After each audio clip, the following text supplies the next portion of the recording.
Hey everybody, and welcome back to the Goodest Cast. On this episode, I have Landin Williams, Squeeze.86, coolest motion graphics dude on the planet, hachi driver, really good dude out of the Pacific Northwest. I don't know if you've ever seen his edits, but they're insane. We talk a lot about like the artistry behind that. We talk about his insane hachi build, his insane driving progression in the last couple of years. We talk about his new life goals.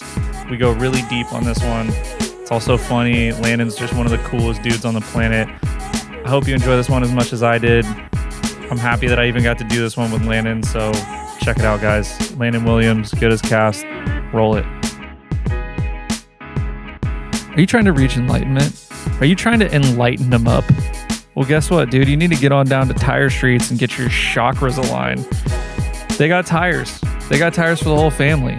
They got mud terrains. They got hypermilers. They got tires that you'd put on your friend's car if they were like, what tires do I get? And you're like, I don't know. I'm not a fucking tire shop. I just drift. Anyway, dude, run them up. Get yourself the 351 GDs or the tried and true 651s. Tirestreets.com/goodest. Link in the description. Freaking run it up. Goodest 651 for 20% off the tried and true 651s. You know what time it is, dude. You know what time it is. It's Tire Streets time. So fucking go there, I think.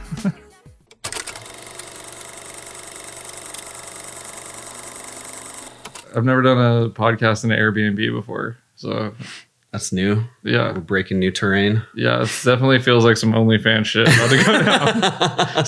some casting couch type vibe. Carrying fucking camera gear into an Airbnb. It's nice to be in your home. Yes, welcome to my home for the next 3 hours. So you've been requested to do this podcast quite a bit. Really? Okay. Yeah, the people want to hear your story. Damn, okay, cool. That's a lot of pressure, thanks. But yeah, no, I'm stoked to be doing this. I know we chatted about it. Yeah. We kind of got close once and didn't quite get there. So yeah, here we are. We're making this happen. It's cool. Yeah, the time is right. Yeah, the time is always right, I guess. Yeah. So I don't know like a ton about your pre like hachi drifting era. Yeah.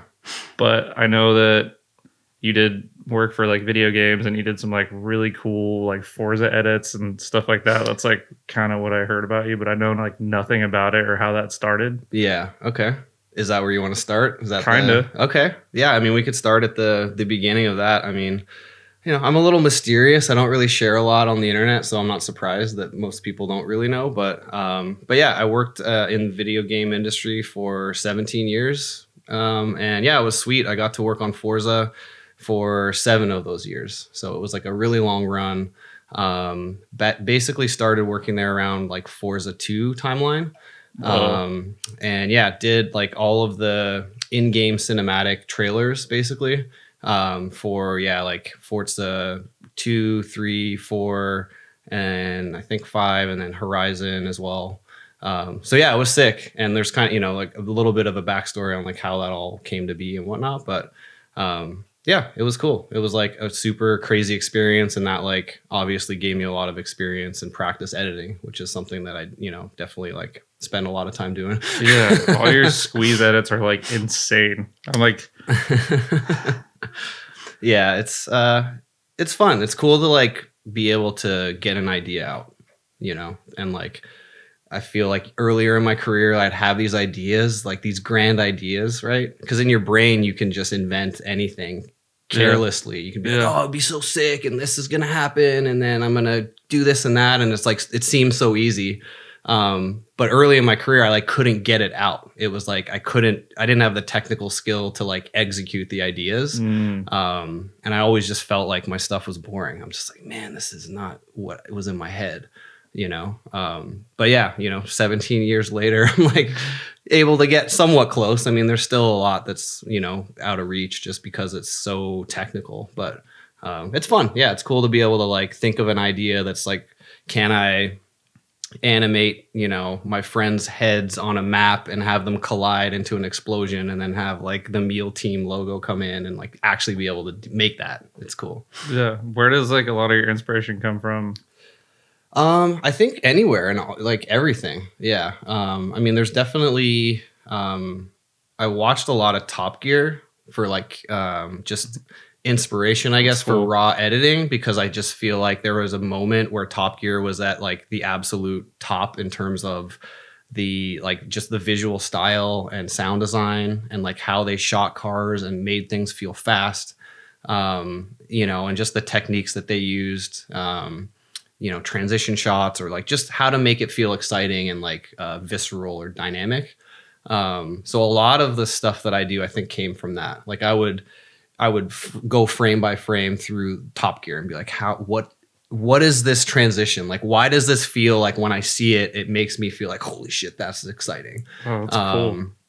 So yeah, I'm super nerdy and I go super deep on stuff. So like, if I really want to learn something, like I just won't stop until it's done. And I'm kind of obsessive about it in a way, which is good and also sort of bad sometimes. Cause you know, sometimes you need to come up for air and like, focus on life or other shit, you know, that's not whatever, like work related or project related. But, yeah, a lot of Top Gear. I'm trying to think of like anything else really specific. I mean, I think just there was that era of filmmaking, I guess you could call it, like Vimeo long films, you know, really like when cameras started to become more accessible and like creators didn't need a huge budget to make like a high quality thing. Yeah. There was just so much like high quality shit, you know, like there's a couple videos specifically that I can't name. I can't describe what it is. There was one at Silverstone. There was a Silverstone drifting video that was a long time ago. And, you know, just stuff like that where you see it and it's, yeah, I just kind of absorb it and try to like dissect like what is making this cool, or like why am I reacting in the way that I'm reacting to this thing? Did you discover drifting through your like editing search, or yeah, like, I mean, I'm an play? Initial D discovery cat. So, gotcha. Okay. You know, like that's, I grew up in Ottawa, Canada, which is like, you know, it snows most of the time. There's no cars. I mean, there is now and there was then, but it's just, you know, it snows a lot. So you don't really see iced out shit driving around because it's going to get fucked up in the winter. Yeah. You know, and it's going to get rusty and they salt the road. So it's just not like a really conducive like environment for cars. Right. Yeah. So yeah, like I had a Honda Civic at the time. I was in a Civic crew. I had the LED washer nozzles on that baby. I had the blue Honda badge on the back. You know, so the like, matching Nokia brick phone to go with that? Exactly.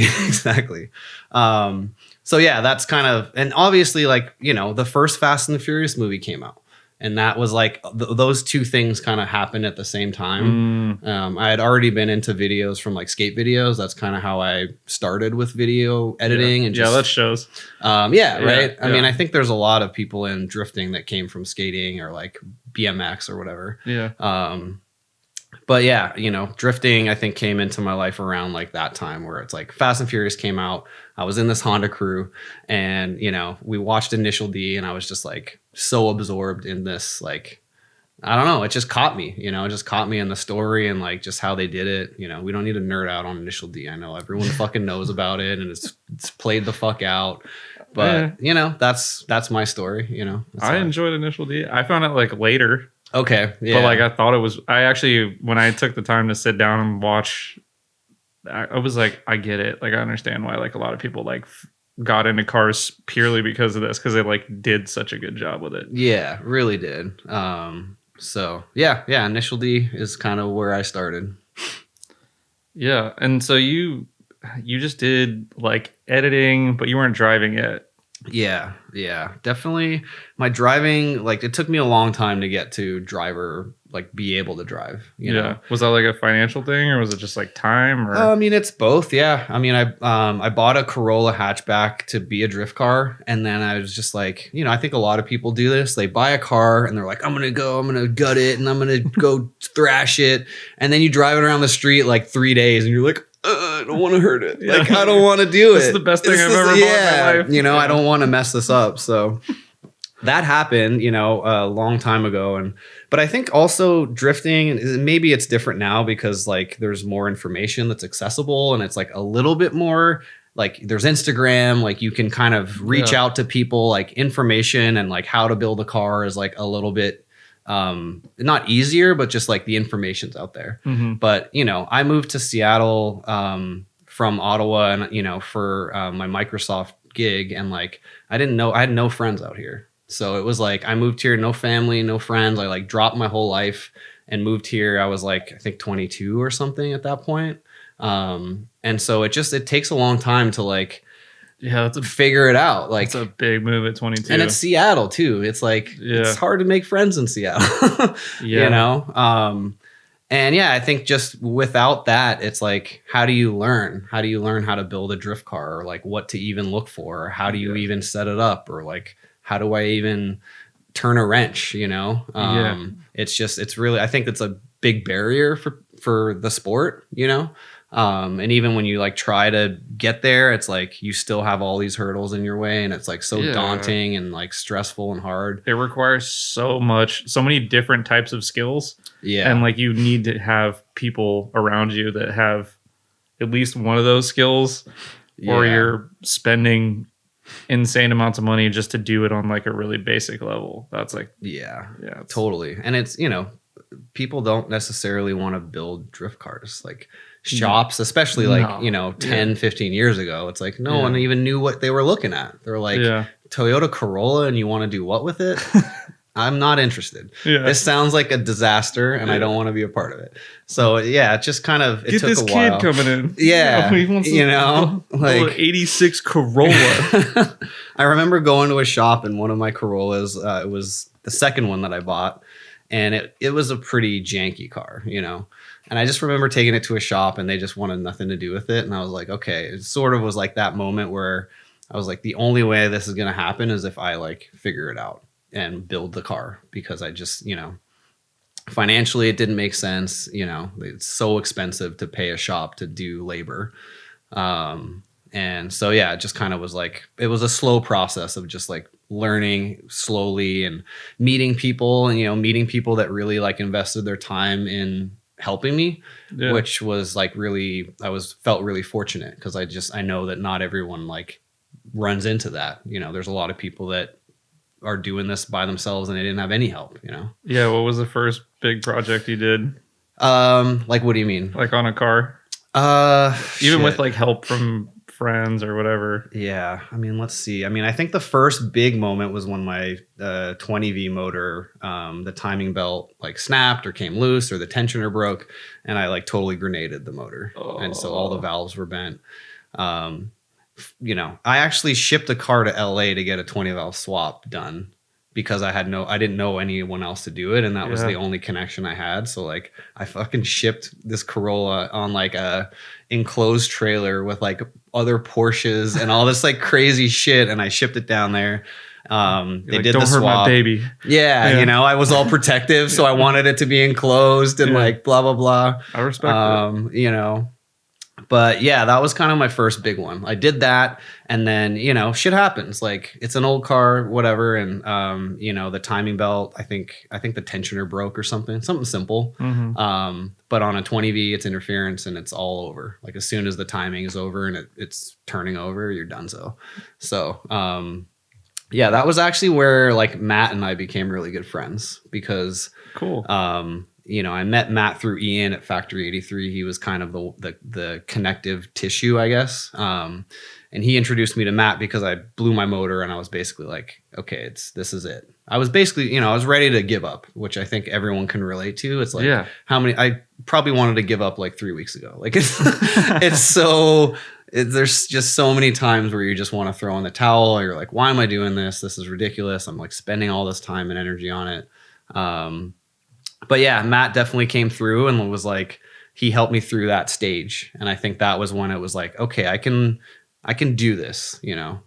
So we like tore the motor out and, you know, kind of rebuilt it, or we put a new motor in, and, you know, that was sort of the first big like step, I would say. Yeah, that's a big project. Yeah, for sure. Especially when you don't know what the fuck you're doing. Yeah. I have a similar story. How'd you meet Ian? Was that through like editing? Yeah, work, it was just kind of through like I was doing media for Machete, Yeah. Which I was remember when that like first popped off. Yeah. I was like, damn, this branding is good. Like, and it was like all really cool people backing it. I was like, yeah, that was awesome. I'm really stoked that happened. Like, Joe Ayala and Justin Shreve and it was like a super group. Yeah. So yeah, we just kind of met because I was super into drifting and I was into media and I was the media kid. So I remember rolling up to Evergreen, didn't know a single person. I just brought my camera and like, I think I remember seeing Ian just like running around, like, doing what you do at a drift event, goofing off and blah, blah, blah. And I think maybe he introduced himself to me or, but it was like, just kind of, you just have to sort of be around, I guess. And like, he was just nice enough to like say what's up and like not be like weird about it. Yeah, that's cool. Yeah. Did you always have the desire to drive, or were you looking at just maybe putting together cool edits? And I honestly never thought I would be able to drive, to be able to drift a car. I thought it was completely unattainable. I was like, there's no fucking way. This is impossible. It looks so hard. I can drive a stick on the street, but I would go out and like try to do a donut and it would be like impossible, or like the car would get loose and it would freak me out. And I'm just like, how do you manage this? Like, there's no way I can't do this, So for a long time, I didn't really focus on it. I thought it was cool and I liked the media side of it.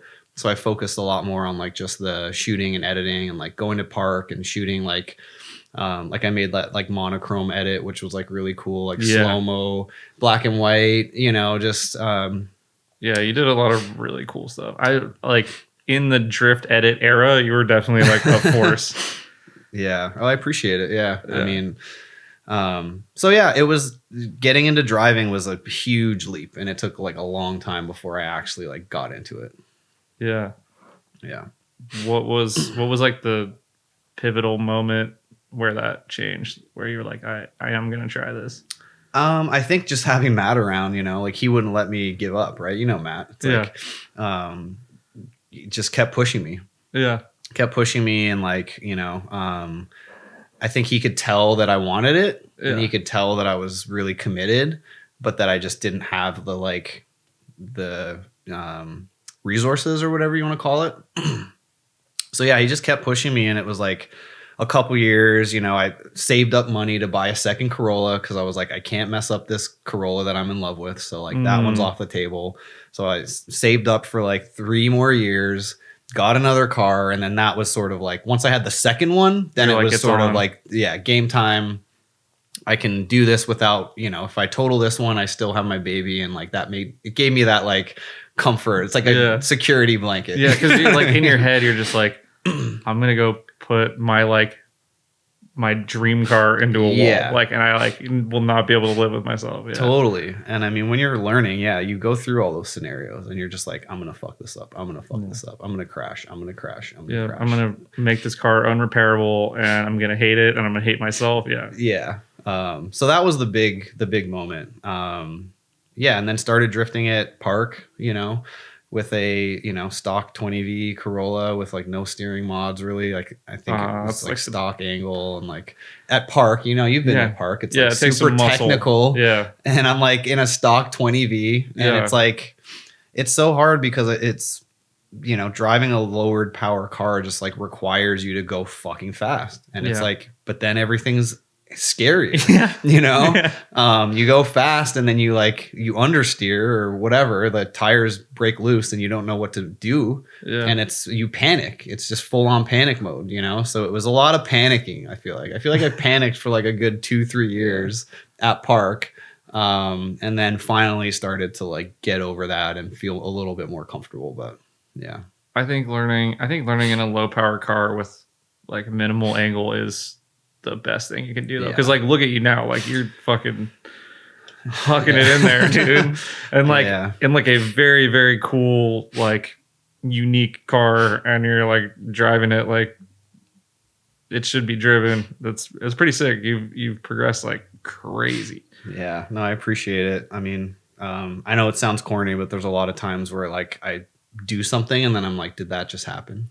Like, did I just do that? Or like, is this real? I've felt that before too. You know what I mean? Where you're just like, it starts to get comfortable and you stop sort of worrying as much. And like, there was a lot of moments where it was kind of just like, wait, what? Like, I can do this, you know? Yeah. But yeah, I agree with what you said around like low power. And that was something, again, like not to just keep talking about fucking Matt Panic, but like he helped me so much that I can't avoid it. He's a good dude to have on your team. He is, man. For sure. And he really was like pushing that program. He was like, no, like you're on the training wheels program. You're on the, stock 20V, 150 horsepower, 35 torque. And you're just going to have to go figure this out. Yeah. And, definitely it forces you through those barriers of fear, and like you have to do it. There's no way to get around it. It just forces you through it. And I think, when people ask me at the track now, like what I recommend, I definitely say that for sure. It's just like, I think there's a lot of drivers out there that say the Corolla teaches the driver, it like, trains you how to manage high speed. I don't think there's anybody I've ever seen who's driven a Corolla for 5 years get into anything else and not be able to like absolutely rip. Yeah, like it's a you got to earn it. Yes, yeah, like, everything is earned. Yeah. And it's funny. I've never drifted anything else. I've never driven anything else. Like I feel like if I got in another car, I would be completely like ass. I'll toss you the keys to mine, and you're gonna be like, "Oh, you're cheating. This is cheat codes." Like you just turn on like full money, full life, like full XP, full stat bar. Yeah, you're like, "Oh, okay." Yeah. I'm not saying Corollas are hard to drive, but I think like there are chassis that are a bit, when set up right, are a lot more forgiving, I think is like the best way to describe it. Yeah. I mean, I don't know. All I've got experience in is the Corolla game. So, yeah. But yeah, I love it. It's cool to like, push a car that it's like, this shit is not supposed to be happening. You know what I mean? Yeah. A 20 valve Corolla is not supposed to be drifting, like at the end of the day. Yeah. You know what I mean? Like you're straight up just smacking it into a drift. Like you're completely strangling it into it. You're clutch kicking all the time. Yeah. Like it's just not supposed to be. The car's like, why are we doing this? Yeah. Like what's going on? So yeah, it's cool to like, I just like that style of driving, and it's exciting to me. It's obnoxious. They're loud. They sound like they have 1 million horsepower, but there's nothing there. And it's just like, I feel like that's the energy that I like connect with, is that sort of like maybe underdog, I guess you could say, or like, obviously the initial D story was the underdog story, and taking the AE86 out and beating all these higher powered cars. Like that's the fantasy, I guess, of whatever they were in that show. And it's like, I just thought that was sick, being able to like do more with less, I guess, or whatever you want to say, however you want to describe it. What was like the turning point when you started to like not only getting comfortable drifting, but then like trying to push? Spirit Peaks. Yeah, Spirit Peaks came out, right? Like Spirit Peaks came out. There was no Spirit Peaks, and then there was a Spirit Peaks. And like when that happened, I was still going to Park, and Park is awesome. It taught me a lot of technical skills, but you don't really get the high speed entry factor. You kind of do, but like it's not quite the same, I guess. It's so narrow that it's like it's really hard and challenging to. You can obviously do high speed entries there if you know what you're doing, but like Spirit Peaks was like open. It was big. This was like back, way back, and it was huge. Like they have so much space out there. So that was where I just trained. Like I would go there as often as I could, and this was back when like it wasn't as popular. So like I could go out there and drift like as many laps as I can physically handle, That is a nice part. They just do hot laps and kind of like get in and get out. And totally. But this is when there was like maybe 10 cars there. Oh, so you're just jamming. So there's no traffic. Nowadays it's like you need to kind of get on and get off. And like, I feel sort of bad because like I'm making YouTube videos about like 45-minute hot lap sessions at Spirit Peaks, and it's like a 45-minute uncut, like raw GoPro clip, just nonstop. Now you're doing 45 minutes straight. That was the longest streak I had. It was a 45-minute session, like without. That's enduro drifting. It was awesome. It was so sick. Yeah, in a Corolla. Yeah, in a Corolla. Dude, you must be shredded.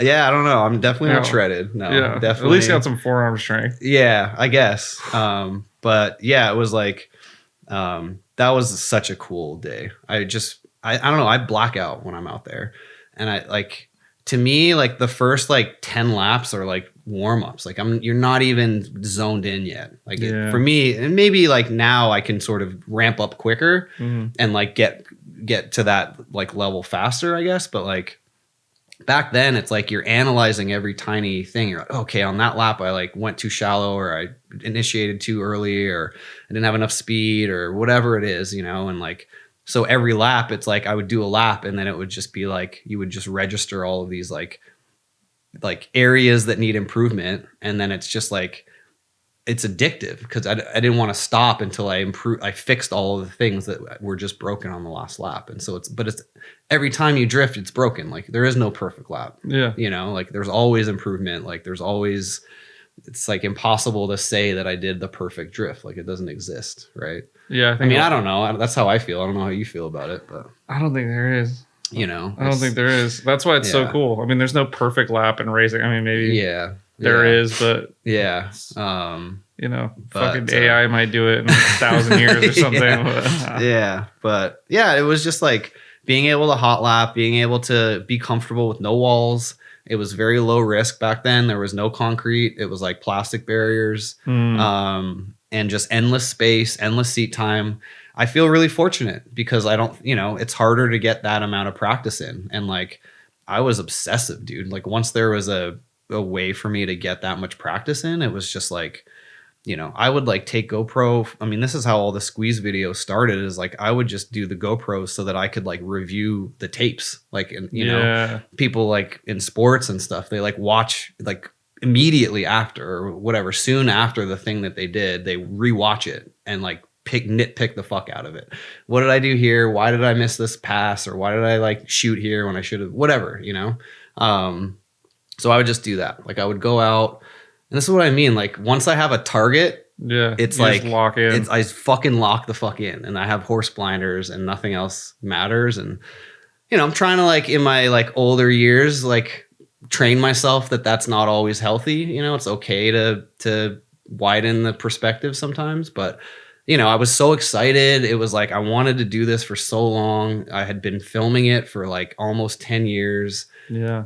Just sitting on the sidelines, like watching everyone having the time of their life. And like, so yeah, it was just, go to Spirit Peaks, shoot a bunch of GoPros, watch the footage, go back the next time. And like, I would write fucking notes down. Like I had a little notepad of like, this day, good entry, but, clutch work was bad, or like throttle control was off, or like, just super, super nerdy. And like, just, try to, use that like time that I had, I guess, effectively to like get better. That now I understand now more why you progress so fast, because I didn't know you'd only been driving like for, I don't know, less than 10 years. Yeah, I think I'm probably coming up on around 10 years, but yeah. It was just, there was probably like 3 years of Spirit Peaks, like just constant Spirit Peaks. And, then they added the concrete, and then that was like, ooh, like, okay, like now I got to manage this. But that was good because it created that next step. Yeah. So I feel lucky that I was there during that transition, because maybe if the concrete was there, maybe I would have been timid, and maybe it wouldn't have learned as much or whatever. Yeah. And by the time the concrete was there, you were at a level where you could drive with it. Yeah.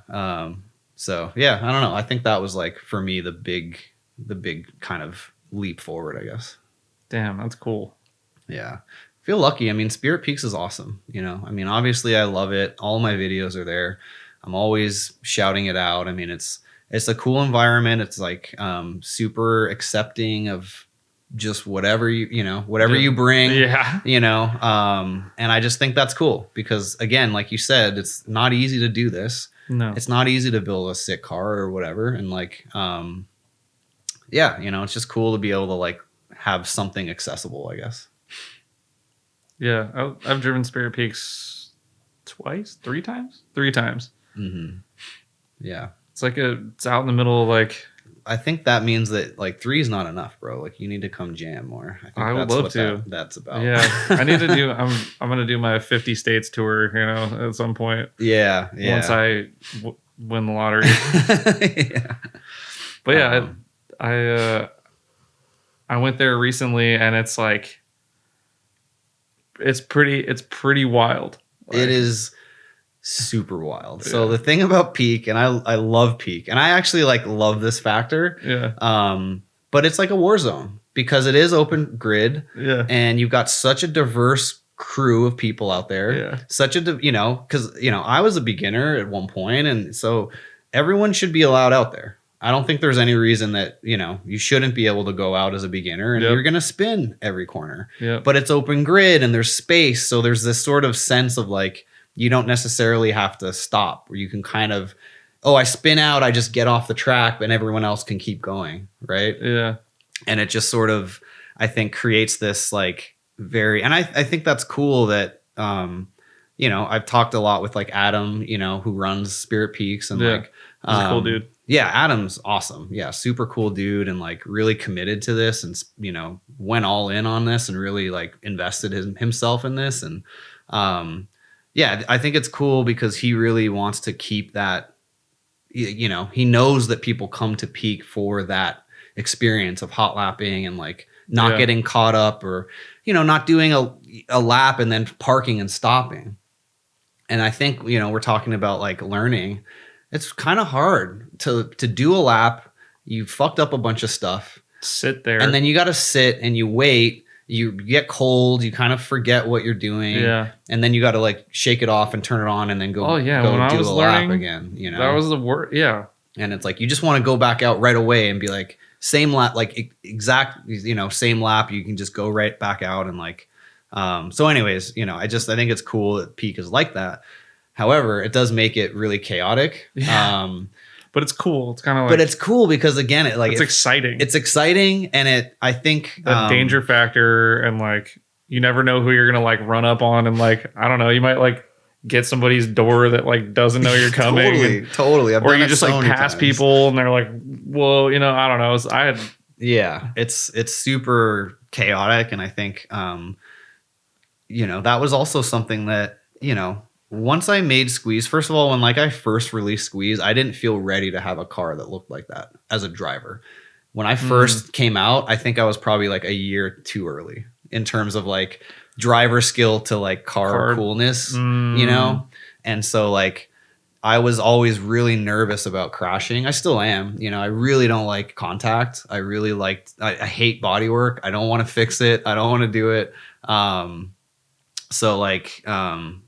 But at Peak, you have to just be so responsive and avoidant. So like, I think that practice of like anticipating shit, that's how good drivers avoid a crash, right? Is the anticipation of like, you can just sense that this is not it. You know, someone's going to spin or someone's going to check up or whatever. It's kind of like, I don't know, it feels a lot like indoor karting. Or like a roller rink or something. Yeah. Like I'm the dude holding the like wall around the outside, and then there's like some dude doing like tricks and fucking one wheel like totally. And you're gonna get ran over if you like go out at the wrong time or something. Yeah. So yeah, but that like it's fun to learn how to avoid stuff because that's part of the sport is like learning how to fix the mistake. Yeah, you gotta learn how to bail. Learn how to bail. Like it's like skateboarding, like learning how to fall properly. Yeah. Which I was never good at. No, me either. We're too tall to fall properly. Like we just fall and like gravity takes over and that's it. It was always like the shorter kids that were like way better at skateboarding, and I was like, oh, okay. Because they could just huck themselves off of stuff and tumble pretty easily. I've like hurt myself really bad. I've like broken both of my wrists. I broke my leg. I broke, I think, a thumb. I fell on my chin. So I was skating. I fell. The first thing that hit the ground was my chin. I just want you to picture that. You just lawn darted into the ground. It was so confusing. I was like, what? how did I face plant and chin first on the ground? So yeah, it was like I think that's why drifting's cool too, right? Because it's like you get that adrenaline boost, but you're not risking like as much, Yeah. I can keep my chin like safe. Yeah, you're not leaving the ground. Yeah. Yeah. I can relate. I broke my knee. I cracked my sternum. Oof. Skateboarding? Yeah. Okay. Oof. Yeah, and I wasn't very good. It wasn't worth it, Yeah, no, it's because not. like skateboarding. Like, what trick are you doing, right? Like you're trying to kickflip off a curve, and it's like now you're in the hospital. Yeah, it was some like I was just like avoiding some kid at a skate park and like destroyed my knee. Mm-hmm.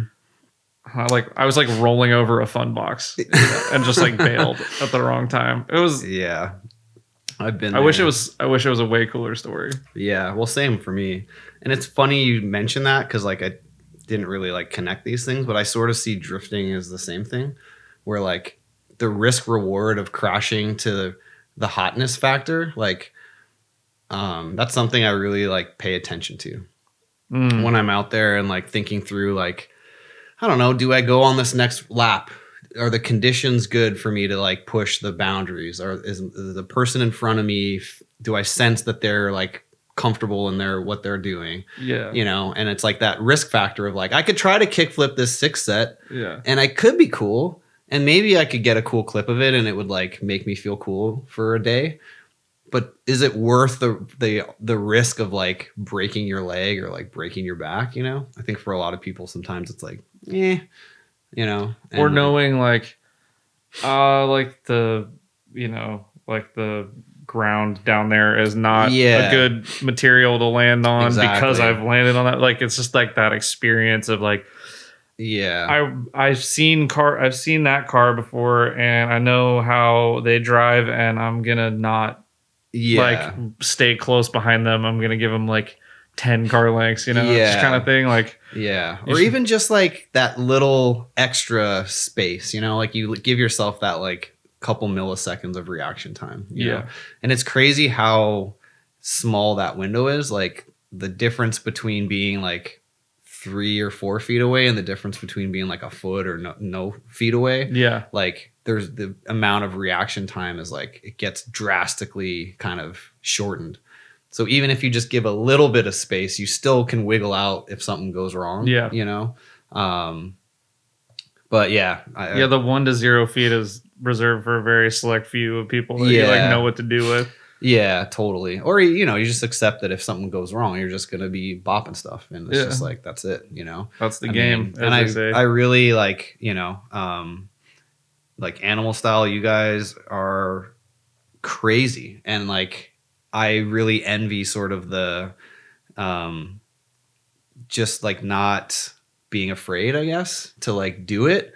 Well, if you had an S chassis, you'd probably be better than all of us, honestly. So no, don't say that. But yeah, I don't know. I guess I built Squeeze and I made it like really pretty, and I think that sort of solidified this like a non-contact kind of driving style where like I want to get as close as possible to something, but like no touching is sort of how I try to approach it. But that means that I'm definitely more conservative. It may not look like it, but like I don't know. I'm always kind of leaving a little bit of extra wiggle room, and I'm trying to train myself out of it because I don't want to plateau and feel like, okay, here's where I'm at, and I'm just going to be okay being like a couple doors off or something, like I really want to be able to like push the boundary and like get to the level you guys are at where it's just like bam, bam, bam, like no fucking space, like killing it, So yeah, I don't know, just gassing you up, man. You guys are sick. Like absolutely hugely inspired by you guys and like all the videos that you guys were doing and like just, you guys are like gangsters, and I think a lot of the community feels that way, and like they're like you're sort of the gold standard for like US drifting in terms of like where you want to be, Is that too much? Did I go too hard? Is that too much? I feel like at this point I feel comfortable kind of saying that.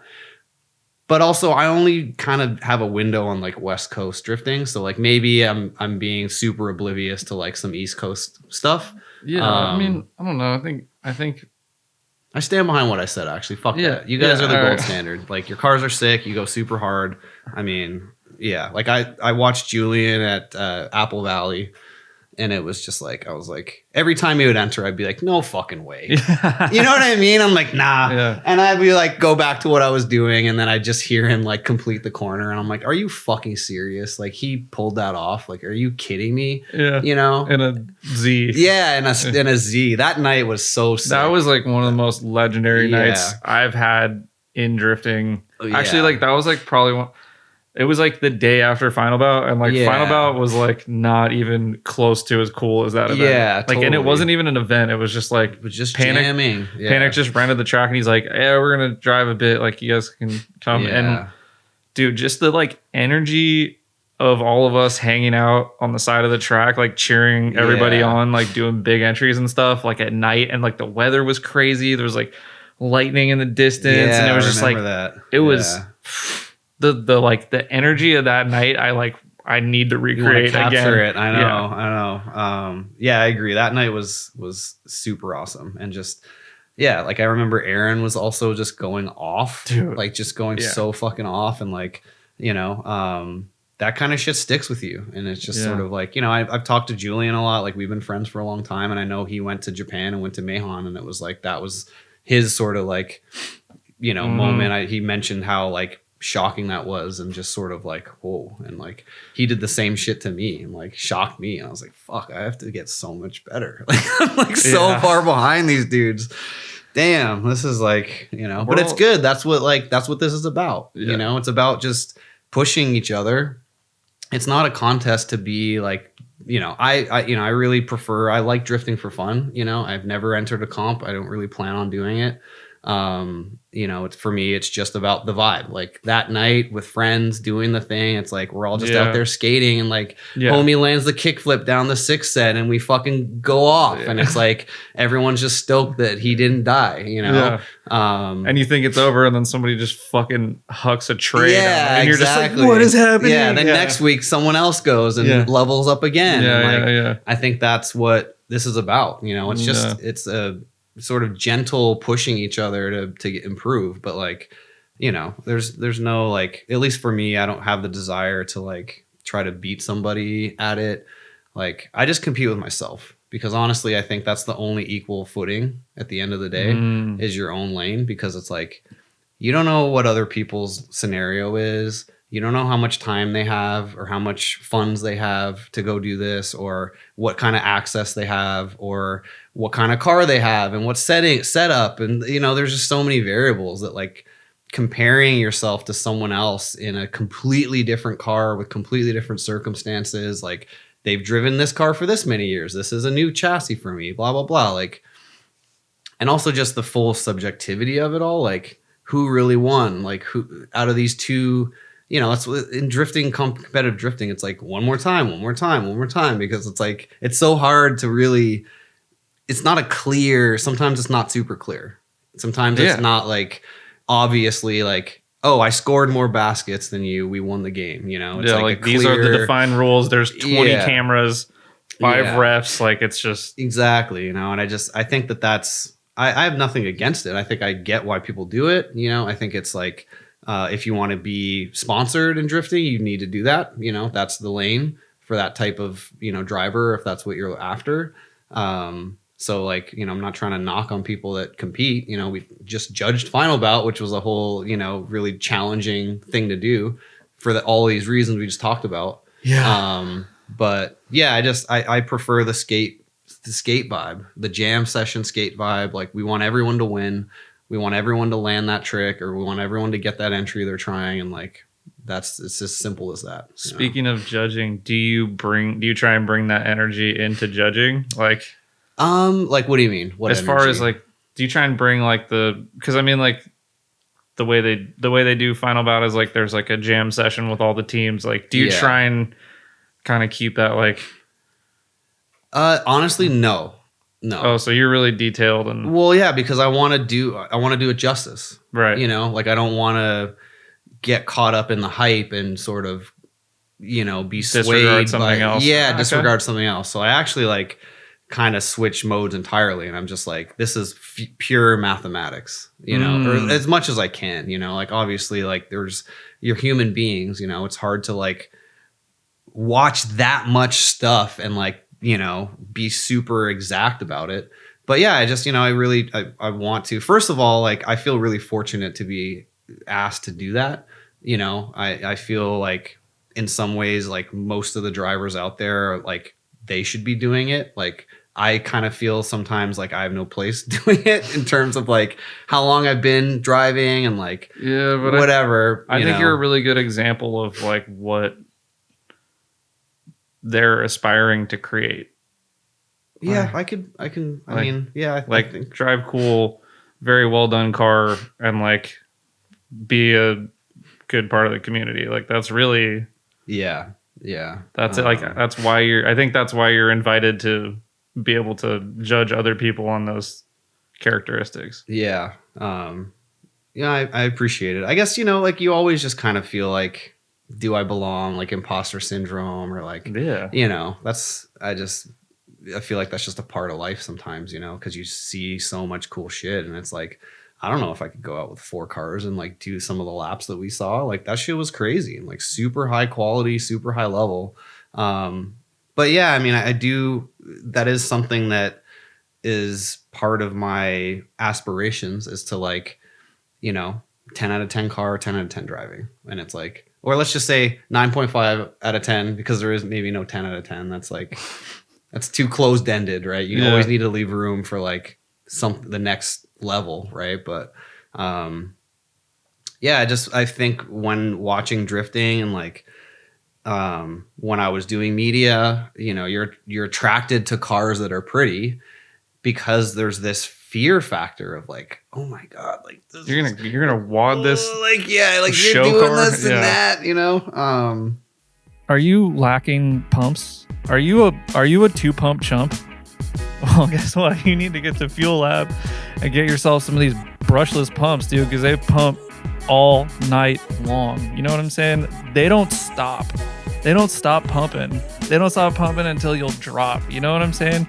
Your motor needs that hot corn or old dinosaur fucking juice shot in at 1,000 PSI so you can make 400,000 horsepower and show these bad boys what's up, dude. The top fuel drag racing and drifting these days, you know? And if you want to fucking win, if you want the glory, if you want the fucking glory, you need to get to Fuel Lab and enter code Goodest and get yourself a discount on the best shit on the planet. Because, dude, Fuel Lab is here to pump you up, and I'm here to pump you up, and we're here to fucking have a good time. Fuel Lab.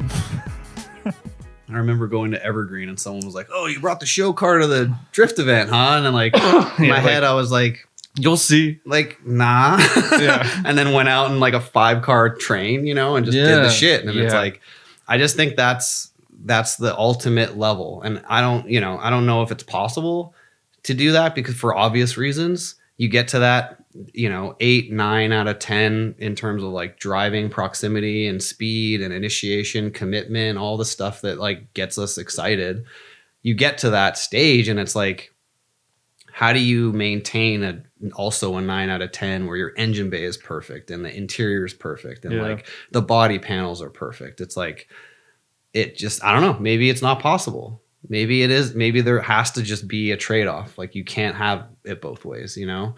But I just think it's cool to try, you know? And I think that's like, it's cool that Final Bout is pushing that because, like why not? Just because it hasn't been done, it doesn't mean it can't be done, you know? Yeah, I think it's like a place for people who appreciate cool cars, but also appreciate like cool driving. And there's people who lean more one way or another, and totally. At least it's like, and it's hard, you know, and that's really tough. It's really tough because like I say I'm probably like, I don't know, maybe 20% leaning more on the driving side personally. Mm-hmm.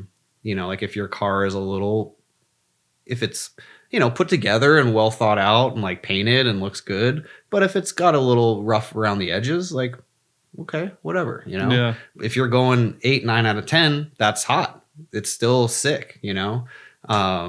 But yeah, like I think for me that's where I lean, but like some people lean more on like the quality of the car side. Yeah. You know. Where are you at on the scale actually? Let's grill you a little bit. I'm on the driver's side. Yeah, I mean that's I already knew the answer. Yeah. But yeah, that's the I did judge and I was like, this is kind of a lot. Like, because you have to do like, you have to be a car show judge on Friday, and then you have to be a team tandem judge.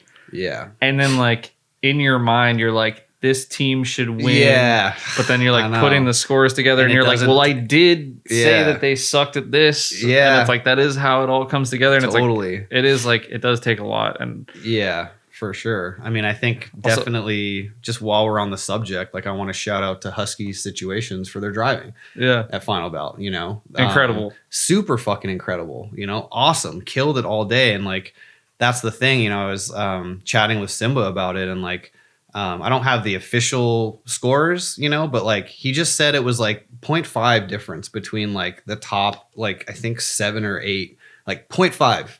That's all it took. So like, one person's engine bay being like 1 point better than someone else's engine bay was the deciding factor. You know what I mean? It's like it gets down to that level of like nitty gritty. Yeah. But it's super tough. I mean, you look at, I don't know how many cars we looked at. I think maybe ballpark like 40. It's a lot. Maybe 45. I don't know. Yeah. And you're looking at like a lot of points on each car. Yeah. I mean, you're looking at paint and exterior, engine, interior, and then what am I missing? Wheels, fitment. Mm-hmm. So there's 4 criteria per car. And yeah, it's like, it's daunting. Like you start off and you're looking and you're like, okay, like this is a 7. So this is remember that I started here. Yeah. I said this was a 7.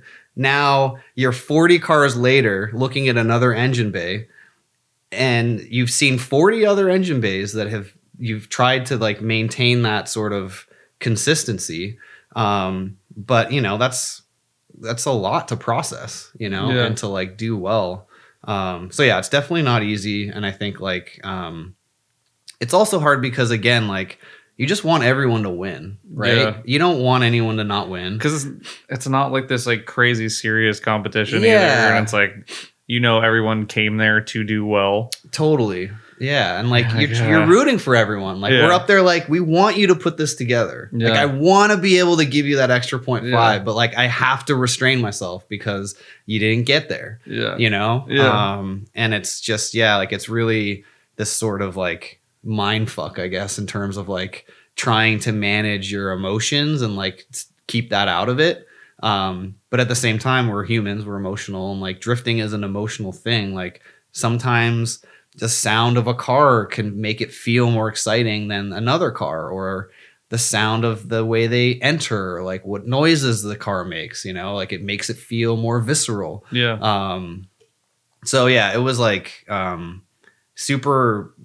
feel super fortunate to be able to do it. And just, hope that, you know, people feel like it's fair and that, you know, no one feels slighted, because it's at the end of the day, like, it's the fun, and you know that's what really matters. You know, I know that's like cliche and like, oh, it's all about the fun, man.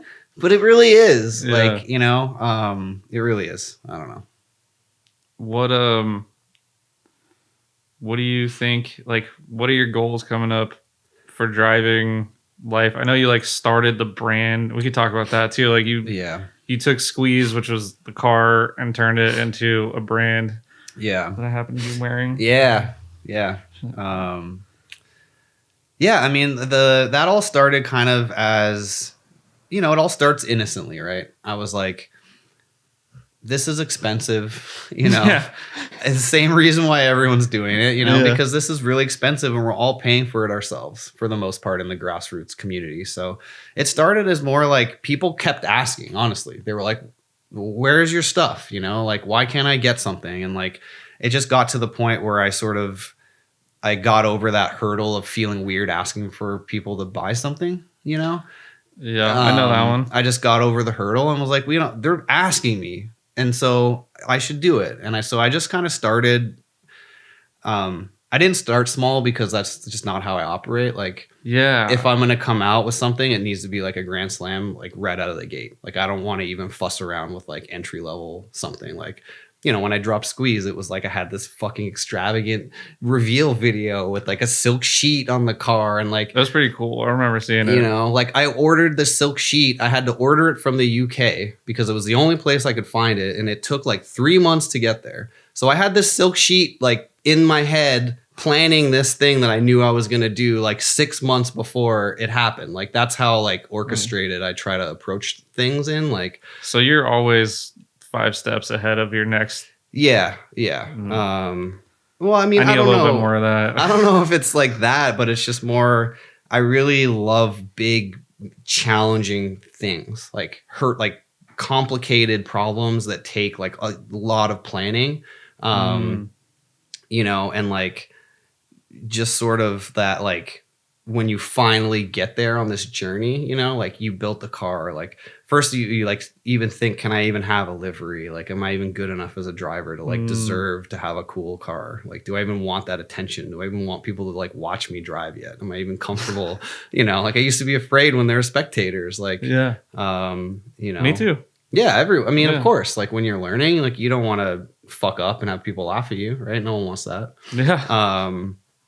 But yeah, just kind of, you know, once I decided I was going to do it, I was like, okay, well, if I'm going to do this, like I need to do this the way that it needs to be done, which is like way over the fucking top. You know, I mean, I don't know if you've seen the reveal where like it's the Squeeze like livery and then it comes flying off the car. Yeah. And then it like, that's the start of the It video. was so sick. That like probably took me 6 months, honestly. Not like constant, but like it started as an idea. Like, you know, I was stoned one day and I was like, man, it would be I was looking at the picture and I was like, man, it'd be fucking sick if the shit came off. Like, you know what I mean? Like, yeah, that would be fucking sick, you know? And so I just started chipping away and I like, you know, painted, you know, like I had to like first like Photoshop everything to be blank. So I had to take the photo and like clone stamp out the livery and like make it look all white or sorry, all yellow. Right. So that was just that part of like this thing. And then it was like, I had the rendering from Ian. So I had all of the same shapes from the profile view. And so then I like took that out of Illustrator, took the shapes and brought it into After Effects and then like overlaid them over the real car in the positions that they were. And then like had the moment where it switches between the actual photo to then the paint over one that was all yellow. And then hand fucking animated all of the shapes and like the easing of the keyframes and all that shit. And, but it was weird because I didn't even plan on using that for the apparel thing. Like it was before I even thought of it. You just had, and you're just like sitting on this super cool... I'm just sitting on this thing and I didn't know what to do with it because it was like, is this its own video? Do I just do this? And, you know, it just felt like it had a bigger purpose or something. And then like I started doing the apparel and I was like, oh fuck, like this is it. Like this is Squeeze basically like flying off the car and then like landing on the apparel. Like that was sort of the idea of like the essence of the car, like the style of the car like flew off and then like it got attracted to the apparel and like slammed down. And that's sort of like how that all happened. But oh, that's such a cool concept. Yeah, it was cool. And like, it was just cool to be able to like make it real. But I mean, it took me so long, you know, and I'm doing this stuff in between full-time editing gigs, you know, like pretty serious in my career. I've done some pretty heavy duty editing gigs, like managed large teams and like dealt with huge projects and like, you know, some pretty substantial like post supervision, you know. So yeah, I'm doing all this like after that. So I do that all day, editing or like, you know, being a creative director or whatever it is, you know, doing all that stuff. And then like come home and then it's like, okay, fuck, I got to get back in on this like animation project. And like, you know, so it just was like all day, every day. That's like, yeah, that's a lot of mental energy. Yeah, it is. And it's, you know, it's cool because I feel like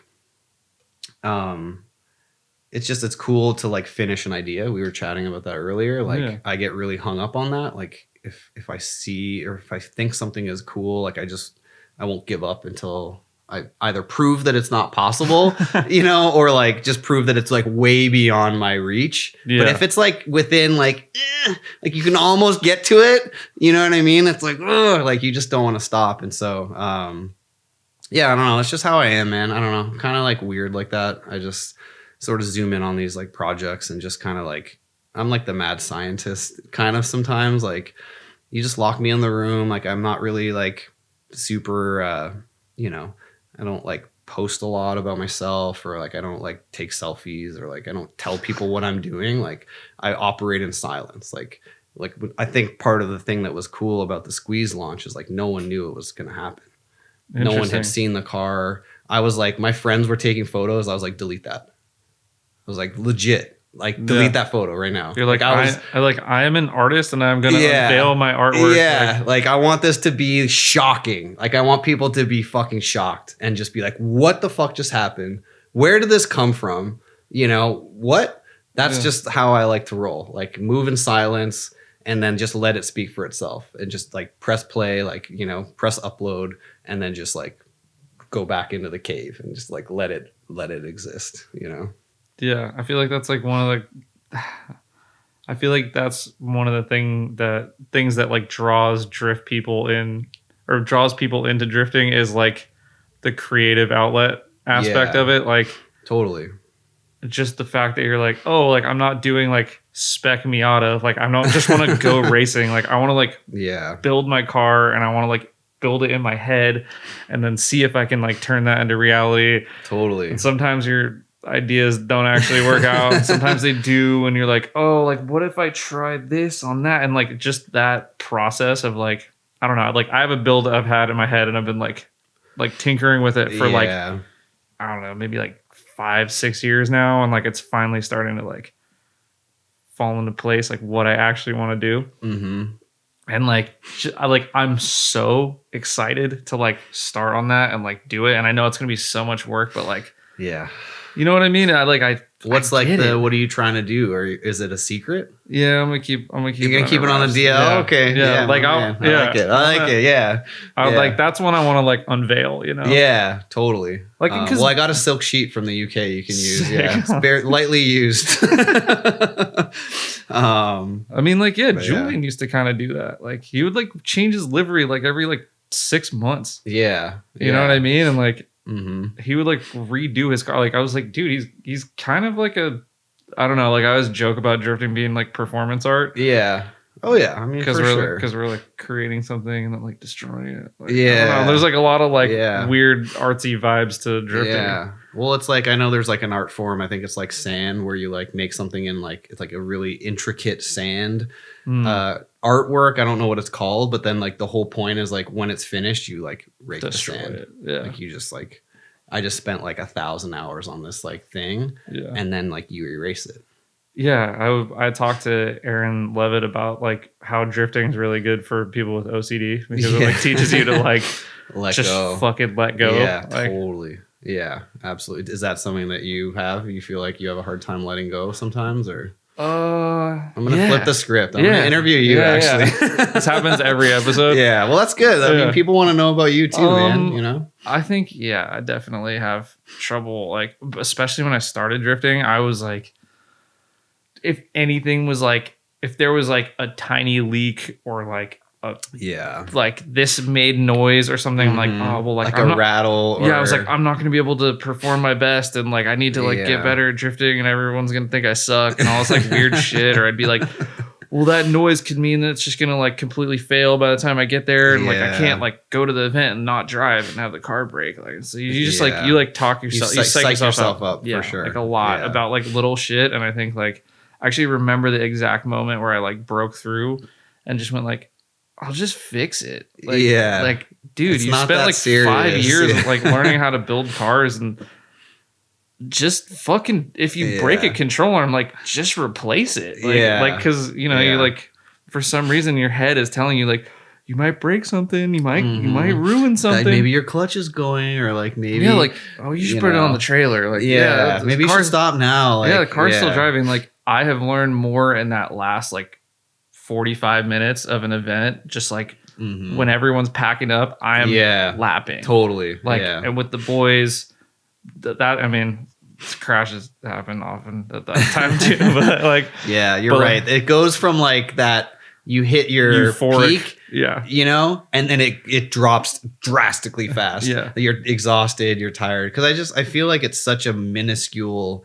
Like a big crash can happen for like the tiniest reason. Yeah. You know, like the tiniest, your tire is just like 3% less than what you thought it was. Or you're like, oh, we're lapping, we're having the best time. And your tires get hot. I'll just keep going. I can get one more. They get greasy and someone gets too fucking. They're just, you know, they got that fucking adrenaline high and they're like, I'm going to fucking. Totally. I got this. We got this. I'm going to try fifth. And you're like, no, don't try fifth. Like, totally. You're leading, man. Yeah, no, exactly. And like, I think that's for me, you know, like I try to really zoom in on those moments and like snap myself out of it and just say like, that's the risk reward we were talking about. Like this, you know, is it worth it for this, like 5 more seconds of a corner or one more shot at a corner, like that you're probably past your prime, right? You're tired.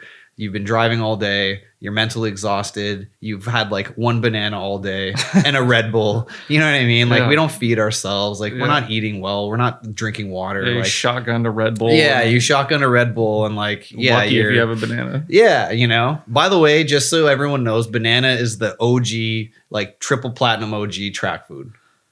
Yeah. Right? Potassium, baby. Potassium, but it's like you don't need a cooler. You don't need a fork. You don't need anything. You got bananas. Yeah, you're set. Bananas in a water bottle, and like I think you can make it. Yeah, so you know who I saw eating a banana yesterday? Ryan Cotto, and he has all the tricks. He knows, man. He knows. This is the secret sauce we're talking about here. But I guess just to get back on track, we got bananas, but yeah, like I try to again that like risk reward. I think for me is like. That's, I guess, how I feel like I've been able to maintain the car, you know, and like not totally total it. Like it's the same chassis. I've only redone the livery once in, I guess, 10 years. So it's like been 5-year stints kind of, you know. And yeah, it's just sort of like, it's weird because drifting is all about like, not restraining. It's like uncontrolled, right? It's like raw and it's like you're supposed to just like go fucking crazy and ham and it's like super aggressive, right? But I just feel like there's always that sort of like balance of like trying to reel it in and like the discipline to like know when it's off or like know when you need to stop or like know when the moment's not right. Yeah. Because like we're just chasing the dragon, man. Like, we're all just chasing it. Like, well, one more shot. Like, if we can get it, you know, it's golden hour, like media's out, like we gotta go, you know, and it's like your tires are dead and like everyone's dead. And it's like, I don't know. I think I just sort of tried to just balance that stuff and just see those moments as they happen and just be like, just get off, dude. Is this one lap going to change your fucking life? You know what I mean? Is this like one session gonna like if you miss out on this session because you're not ready or like maybe you feel rushed and you didn't like go through your procedure of like sometimes I won't go out if I don't like have enough time to like buckle my seatbelt properly and just feel ready. You know, like if I'm like, sometimes you get up to the line and you're honestly, like, and you're like trying to just like get it done. Yeah, that's really good advice. I'm not going to tell you what I do in that situation. Not buckle your seatbelt. I don't know what you're talking about. Always wear your seatbelt. But yeah, I don't know. It wasn't always like this, but just as the further I got, it kind of, I just tried to like, I don't like precise. I don't like that either. Yeah. I don't think anything's wrong. Like if I have to pee, yeah, just stop and pee, man. I don't want to have to like have that like you're holding it in and like trying to go do this crazy shit. Like, you know, I get it. I think like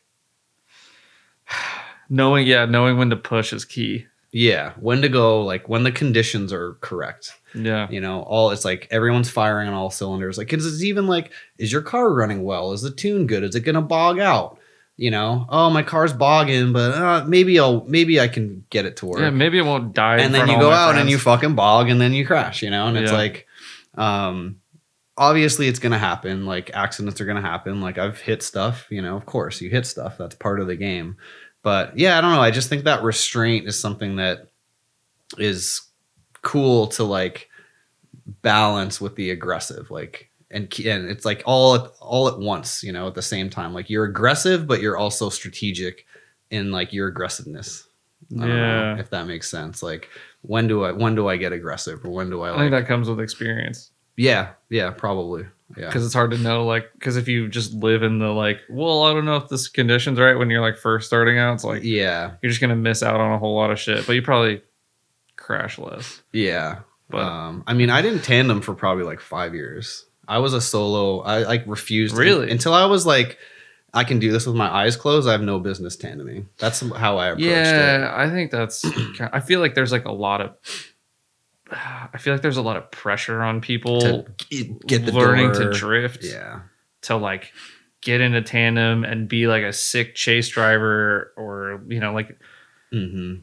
Because that's like the hotness. That's the coolest hot shit. Like if you're if you're a good chase driver, like you get the respect, and I think a lot of people like want to climb that ladder really quick, and it can lead to some sad days. Totally, dude. And like that's another thing is like I recognize when those moments are like I really love driving with a lot of people.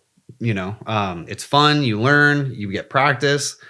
But, you know, there's some times where it's like if someone's too eager and you can just sense that they're like, they want to beat you, or they like want to use you as a way to prove themselves. Oh, dude. Yeah. And, you know, I get it, you know, but that's not it. I'm not doing that. Yeah. You know, because it's like maybe you're going to do some shit that you wouldn't normally do.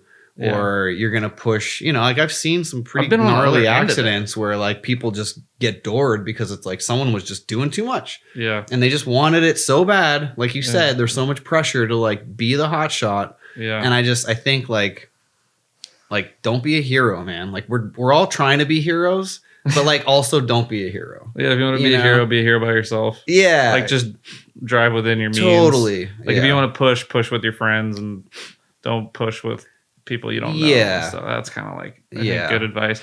Yeah. I still like like recently I've kind of adjusted, but I used to drive. It's kind of like not, I don't know if it's proving things to yourself. Well, I think for some people it is, but also sometimes it's like I deserve to be here. Like or let me show you like what I got kind of thing. And like I've been that. Like totally fucking done that. Absolutely. And put myself in dumbass situations. Yeah. Gotten way in too deep.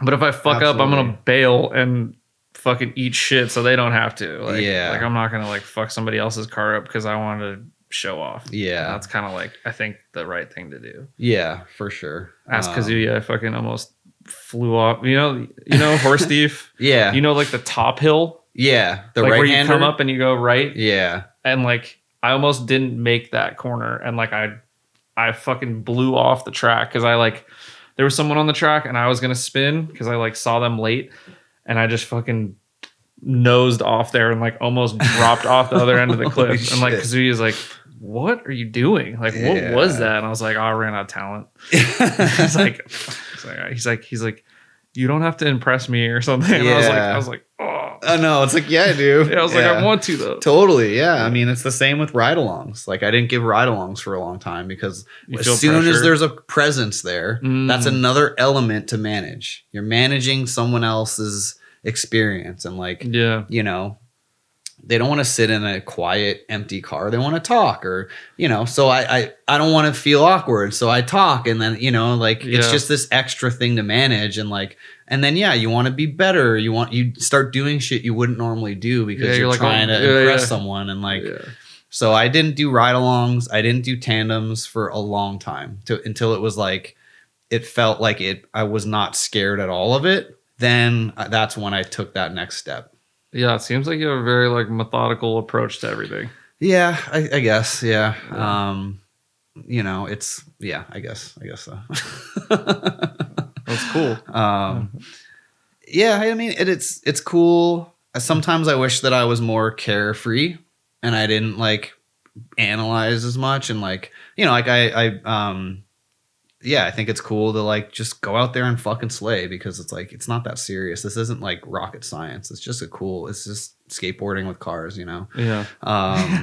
So I think now that I've sort of maybe had more time to like be comfortable in caring less, like I'm at the point now where I'm trying to care less, and I'm trying to not be so methodical, and like it's okay to be a little wild. Like at Final Bout, I just this weekend, like my clutch master went out, and so I had to change it. And it's like, you know, when you have to like work on your car at the track and like do something, you kind of get frustrated, right? It's sort of, and it's like, then I went out and I was like, kind of had that little anger, that little like 20% anger boost. Yeah. And it was good. I actually drove, I think, probably a little harder, because I was like, just said fuck it and just went for it. You know, so I'm trying to like dial in the like how much is too much, how much fuck it is too much, but how little is too little, and like where is that sweet spot of like enough fuck it but not so much fuck it that like I'm trying to like redo my fucking car every year, because I just can't, you know. And Corollas, this shit's so expensive now. Oh, dude, getting your car painted, like I can't paint for shit. I tried, I can't do it, you know. Respect to the people that do it. Every single painter that paints cars hates painting cars. You know what I mean? It's like, it's really hard, you know? Yeah. I was like, I'm gonna get good at painting, and I'll never be good at painting. Yeah. Well, I tried to paint a door, and I spent like more time trying to wet sand it than I did actually prepping and painting it. Dude, I know. And you're just like, yeah, this is gonna be sick. I was like, I'm gonna glassy. do it. It's gonna be ice. Yeah. No. It's gonna be orange peel. It's gonna be runs. It's gonna be like some chemical error. Yeah. Like this primer and this paint had some chemical warfare, and then now it's peeling or whatever the fuck is going on. You're describing the fucking door on my streetcar right now. I had all of the above. Yeah. And you're just like, maybe it's not. And like at the time, you're like, it's coming out. Yeah. Like, that's going to be kind of fresh. Dude, I know. Well, you know. You see it in the light, and you're like, fuck. Oh. Yeah. Well, again?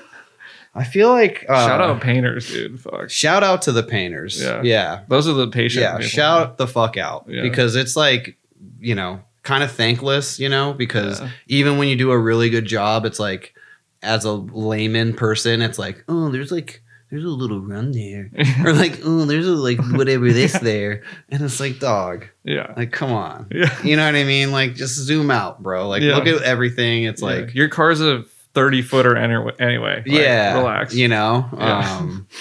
But yeah, I think I don't know. I think, not to like change subjects or anything, but like, please. Okay, sick. Yeah, I'm gonna do it. Did I just space it? No, drifting, I think, and paint, like that experience of painting something and like failing at something and like going into it with that expectation that it's going to be icy, and then you get there and it's not.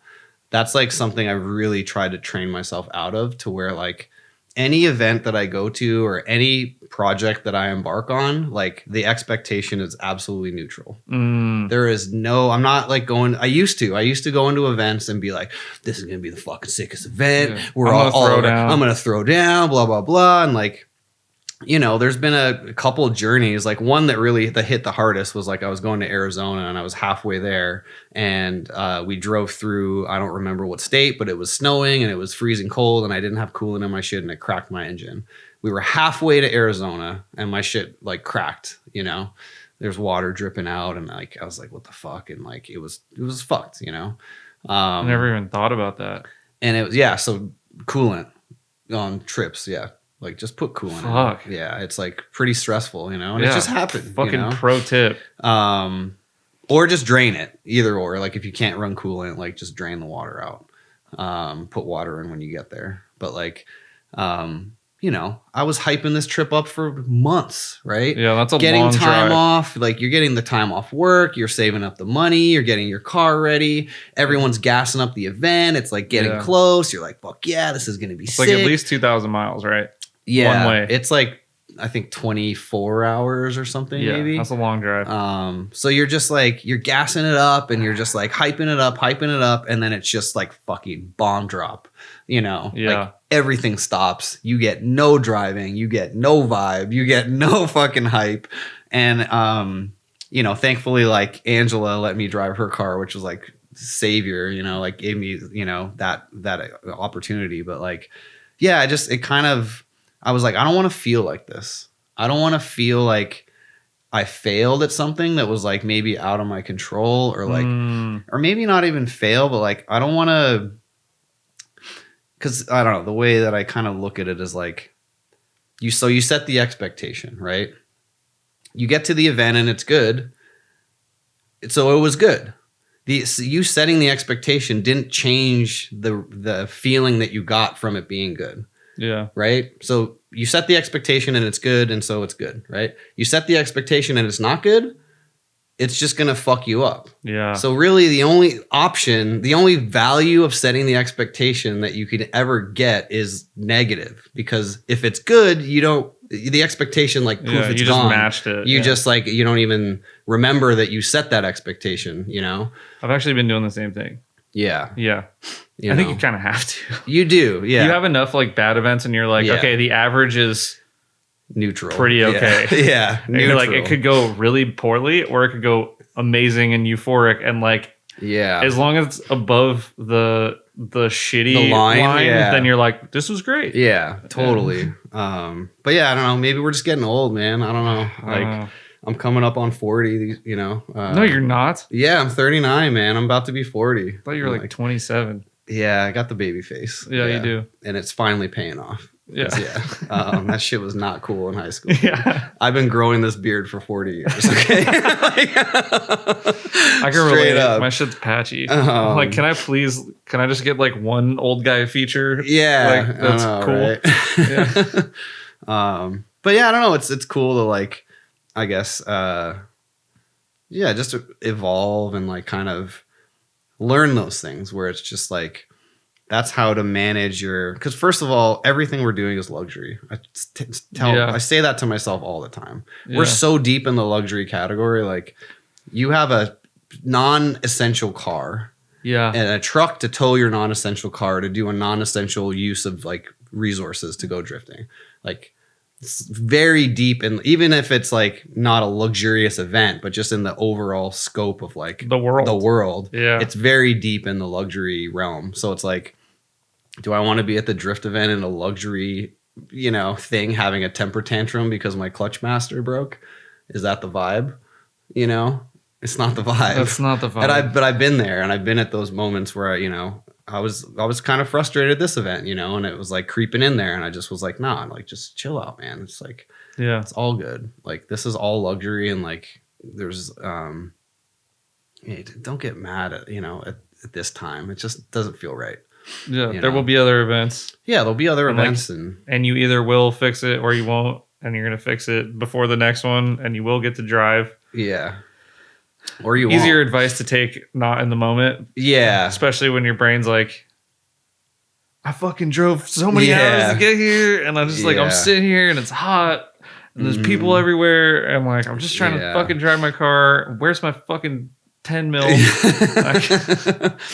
Yeah. No, I totally agree. It's like, it's a weird mental sport. Like, I feel like drifting is a lot more mental probably than anything in terms of managing like all of this shit we're talking about, and like still being able to like perform well, it's obviously physical and it's straining, but I don't know. I think the mental side of it is like, you hype yourself up, or you get phased because of something in your head that doesn't exist, and then it makes you do something you wouldn't normally do, and then something goes wrong, or so I think that's what makes it cool, at least for me. It's like, it's just this like constant like battle in your brain of like how to manage it all. Yeah. Drifting makes us better people. Yeah, I think so. Dealing with stress and logistics and planning and all these other things sometimes makes doing those things in regular life a little bit harder when you're trying to do both at the same time. But I know. It's like, you can't own a drift car and like be good at like, I don't know, like going on dates and stuff. Like, it's like really hard to like manage it all. Yeah, you got to put one on. Well, yeah, you got to put one on the shelf, or just like one. Just it's just or hard. Just put them together. Yeah, exactly. Dates at the track. Totally. Has never worked. Yeah, right. I think it probably has actually.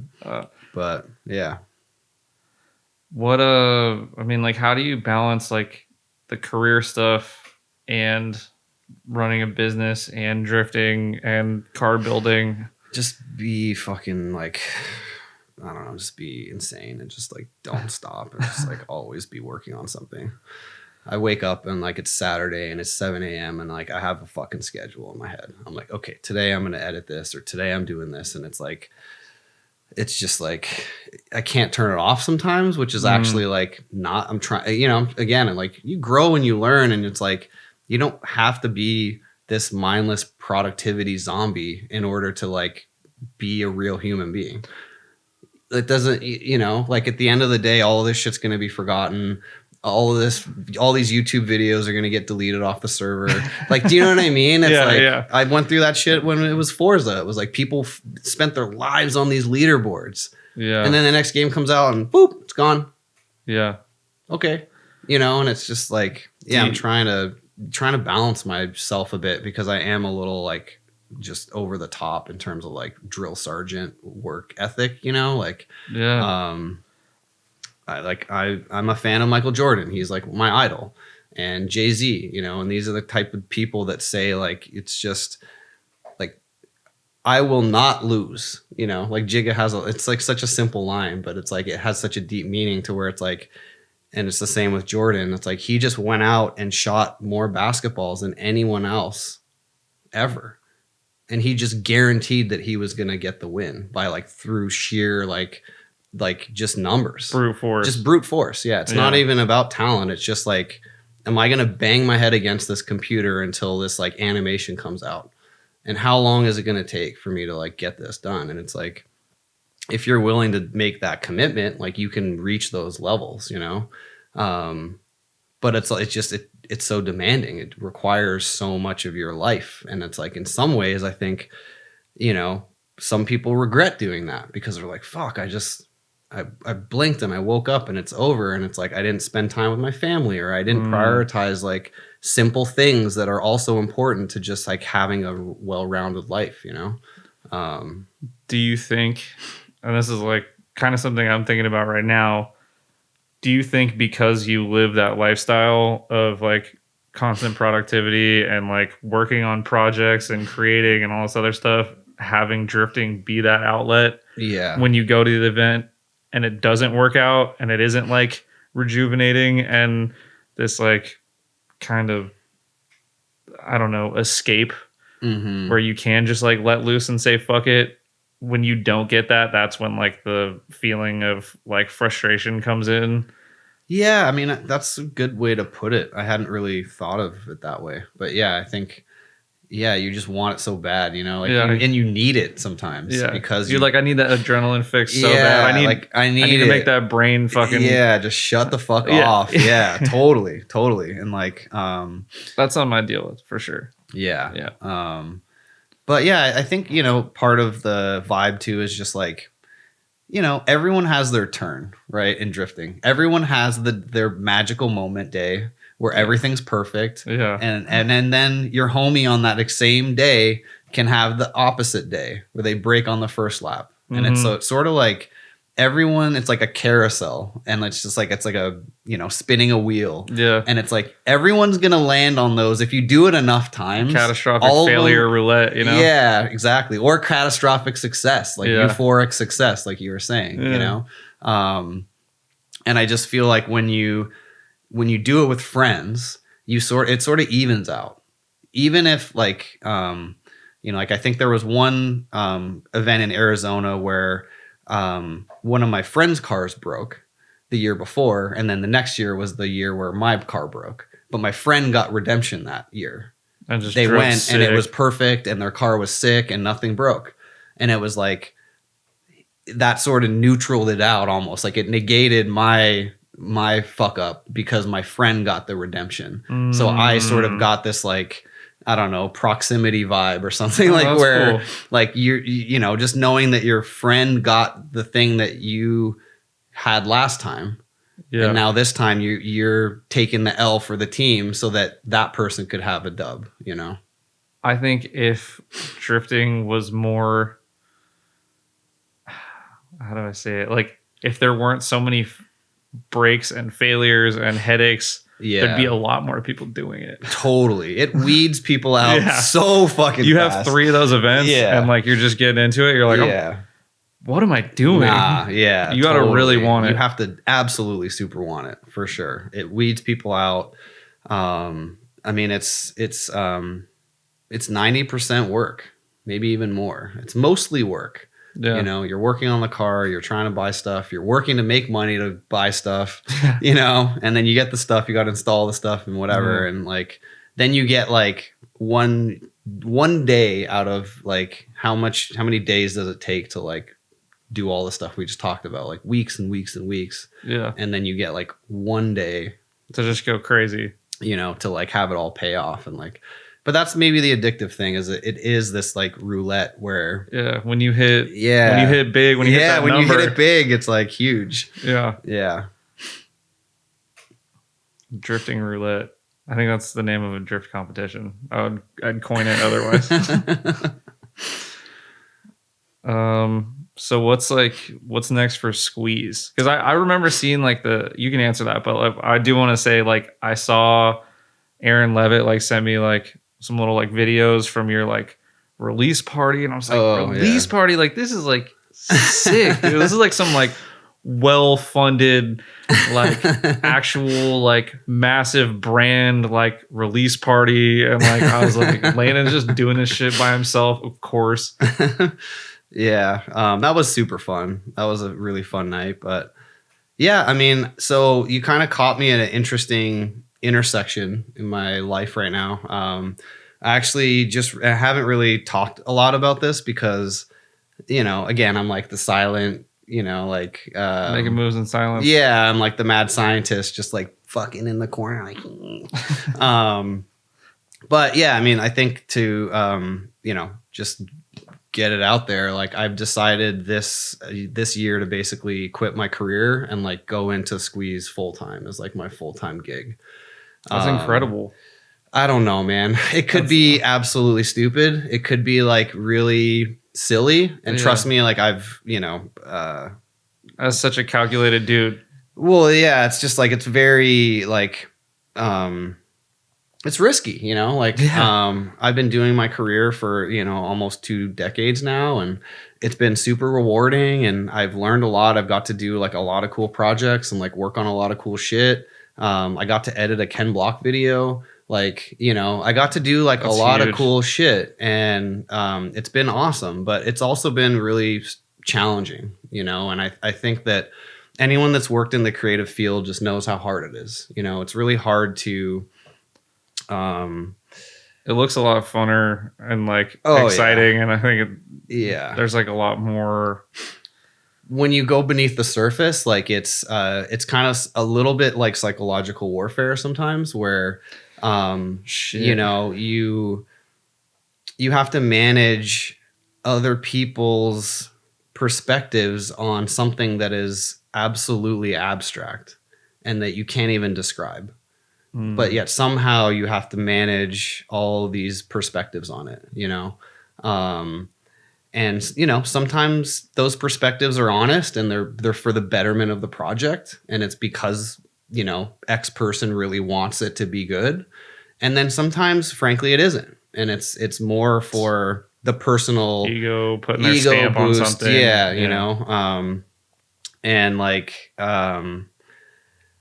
yeah, it's hard for me to sort of be happy doing it in those instances where it's not about the project, you know, and it's not about the what's best for the thing that we're doing. Because for me, like, that's all I care about is the outcome, the thing itself. If someone else has a better idea, or it doesn't matter. It's like it has to earn its way in by being the best thing that's possible for the thing, right? Yeah. But who's to say what's the best thing for the thing? Is it me? Is it you? Is it someone else?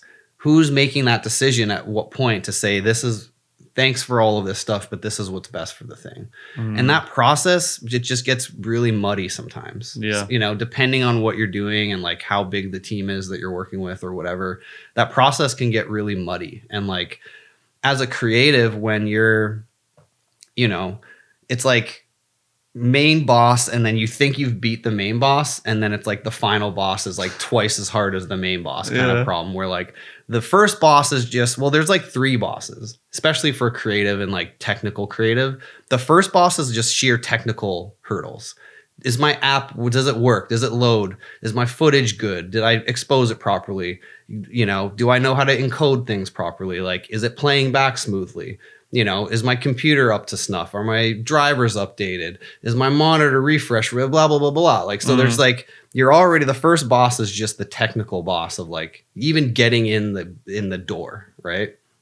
Then the next boss is like the absolute like infinicy of creativity, to where like there is no there's no limit to it. You know, at any point, anything could happen. Like, I could start the video as the first frame. It could just be a red frame, or it could be flickering between red and blue, or it could be upside down, or it could be black and white, or it could be black and white and fade to upside down. It could rotate. It could, you know, like, you could use this sound. It could start with music. It could start with ambient sound. It could start with someone talking. It could start with breathing. It could start with a shot of someone's eye opening. Like, you know what I mean? It's like, it's absolutely infinite. And that's cool, right? But I think the thing that makes it really hard for people is like to all see the same thing, in terms of like, when we say, like, when I say, you know, a red car, the pictures in our heads, even though it seems like we should be able to imagine the same car, there's going to be a lot of variance in that. You know, maybe you picture, is it animated? Is it illustrated? Yeah. Is it 3D render? Is it a photo? Is it a real car? Is it, what kind of car? Is it a toy car? Is it a drawing? Right? Imagination's weird, huh? Yeah. You know? I never thought about it like that. And it's like, so so that's the second boss of like, you're weaving through this infinite sea of decision making and trying to communicate it. You try to say what the idea is, but the problem is that, you know, before you get to the end, you don't know where the end is until you've gotten there. Because even if you start out on a path saying like, I think this is my idea, it always evolves, changes through the process. You know, because you try it and you're like, man, on paper this sounded like it would be sick, but it's like it's not hitting right. So you have to adapt and adjust, right? And you have to sort of, that's the creative process in terms of like, and having the flexibility to be able to increment and like keep making something cooler, versus being like, this is the rigid plan of what it's going to be. Stick to this. Like, it has to be exact. Yeah. This shot has to be exactly here. I deal with that a lot at work, and I think it like kind of kills the fun of being creative when it's like, all right, well, the first idea is the idea, so just like make it happen. You're like, like this could be way cooler. And like, I struggle with that because, you know, a lot of times I kind of went rogue and I was like, nah, this ain't it. I'm gonna make it. Yeah. You know, and a lot of times I did take something and I made it, but you know, you step on toes along the way. Yeah. And like you make people feel like you didn't, you know, and it's fair. Chain of command. But it's fair though, because in their head, they thought it was going to be this.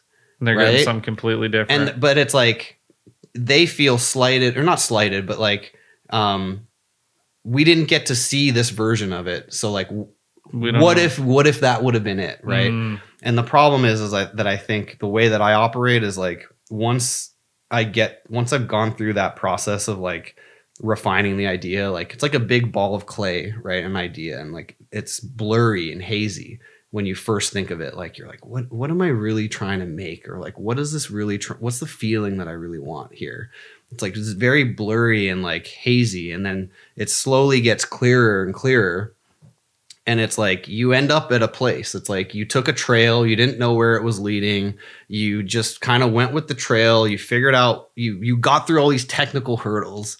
And a lot of times it's like, even getting to the point where you make something that even kind of works is like really hard. Cause like, you're communicating an idea with like pictures and sound. Like, it's so fucking abstract, you know, and people's brains are interpreting it in different ways. So like, even us watching the same thing, like, it's going to trigger different you're going to feel differently about it than I will at a deep level, you know? I'd be like, what is this even a commercial for? Yeah. Sometimes. Or like, what's the feeling that we want this to have, you know? And, so you go through that, right? So we're still in the boss phase. So we went through the technical boss. Now we're in this sea of, and just by the way, I'm sorry to rabbit hole on this, but I'm really passionate about it. No, this is super interesting. I'm like really passionate. You're about also like very eloquent in explaining all these. Like, it's great. Well, again, it's like I've said this to so many people so many times because it's been really hard, you know? And so when you're in that second stage, it's very vulnerable, right? Like creativity in general, I think is like very vulnerable because you're putting something out there for someone else to say if they like it or not. And it's like the person that is required to like put the thing out there is the one that's exposing their vulnerabilities, because someone that just wants to look at it and have an opinion on it, there's no vulnerability there because your idea isn't on the chopping block, or the thing that you present as like, I think this is cool. Now that I've said that, I'm in a vulnerable state because you could have a group of people tell you that's whack, a fucking terrible idea, you know, and you're just like, oh, right, and it's vulnerable. So like, I loved it. Yeah, I thought it was sick or whatever, and so you're in this vulnerable state and you're trying to like get through it all, and then like the third boss is like, you know, trying to get everyone to agree on this journey that is this invisible journey that you took to get to this invisible place that didn't exist. No one else was on the journey with you. Like you sort of were in the moment deciding to turn left here, or like, don't go down that path that looks rocky, or like, hey, I looked over that cliff and like, nah, that ain't it. Like, and so you get to the end and you feel like, fuck yeah, I made it. Like, I'm safe. I made it on this journey. And then someone's like, no, like, do it again, or that's not where we wanted this to be. And it's hard, you know, because you've already gone through so much like arduous kind of time to get there. And so I struggle with that. Flashbacks from work while you're talking about this. I'm sorry if people are getting PTSD about it. But like it's really hard when you're an artist and you feel like you've got it and you've solved it. Yeah. You're like, solved it. This is it. I solved it.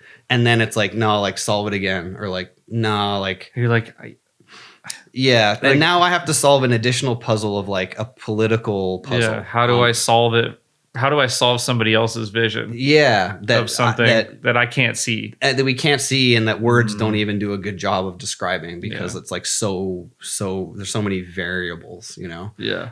So anyways, that's a very long story, but like that process I think just wore me down. And it got to the point where I was like, you know, I have the most fun doing this when like I just do my thing. And it's like you're all the bosses. I just decide when it's done. I decide when it's it. And, you know, I'm like, this is it. Boom. Yeah, you only have one boss, the technical one. Yeah, you know? Yeah. And it's like, I just have the most fun doing it. And, you know, that's what I got into this for. Like, is to just have fun and enjoy it. And it's like, if you're not enjoying it, it's not right anymore, you know? Yeah. Do you feel uncool? Are you uncool? Well, if you're uncool, then it's probably because you don't go to CoralWorks. They got the coolest shit, and they got the coolest people. And if you want to be a part of a sick community, CoralWorks is where it's at. And if you want to buy parts from people, you know what to do, dude. Head on down to CoralWorks. Get yourself pretty much anything you need for your drift car. You want them to build you a Pro Spec car or a Pro 1 car? They could do it. Head on down. See the boys. They're going to get you set up. They got good taste. They got good style. They got good parts. They got cool stuff. CoralWorks is the place to be. And if you're in Georgia, there's only one place to go, and that's Magic City. I'm just kidding. It's CoralWorks. Get over there, run up a tab, tell them I sent you. Goodest Cast, CoralWorks. Those are the boys. Go spend it up. So that was a very long-winded way of roundabout me kind of deciding to do this full time and like take these things that I've learned and these skills and like kind of turn them inwards and say like, how can I use this for my own benefit and to like establish myself in a position to like, yeah, maybe I don't need to like ever like deal with feedback again, you know? Maybe like feedback is people who either do or don't like it, and the people who don't like it can and that's have fine. no part of it. And everyone's gonna everyone's gonna like and not like something. Like it's impossible to make something that everyone likes. Yeah. And I mean, this may be possible, but then it's like the most boring vanilla, like non-creative thing because it's just been watered down to be the most accessible, So yeah, it's just kind of, I'm excited to really see, because I've been doing all the videos, all of these years in between all of this shit we just talked about. And it was honestly a release for me because that was where I was just like, oh fuck yeah, like I'm the boss now. Yeah. Like I don't have to listen to anyone.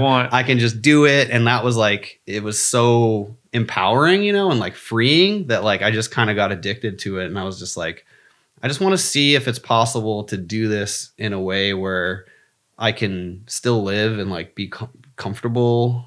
And still go drive and drift and do the thing that I want to do.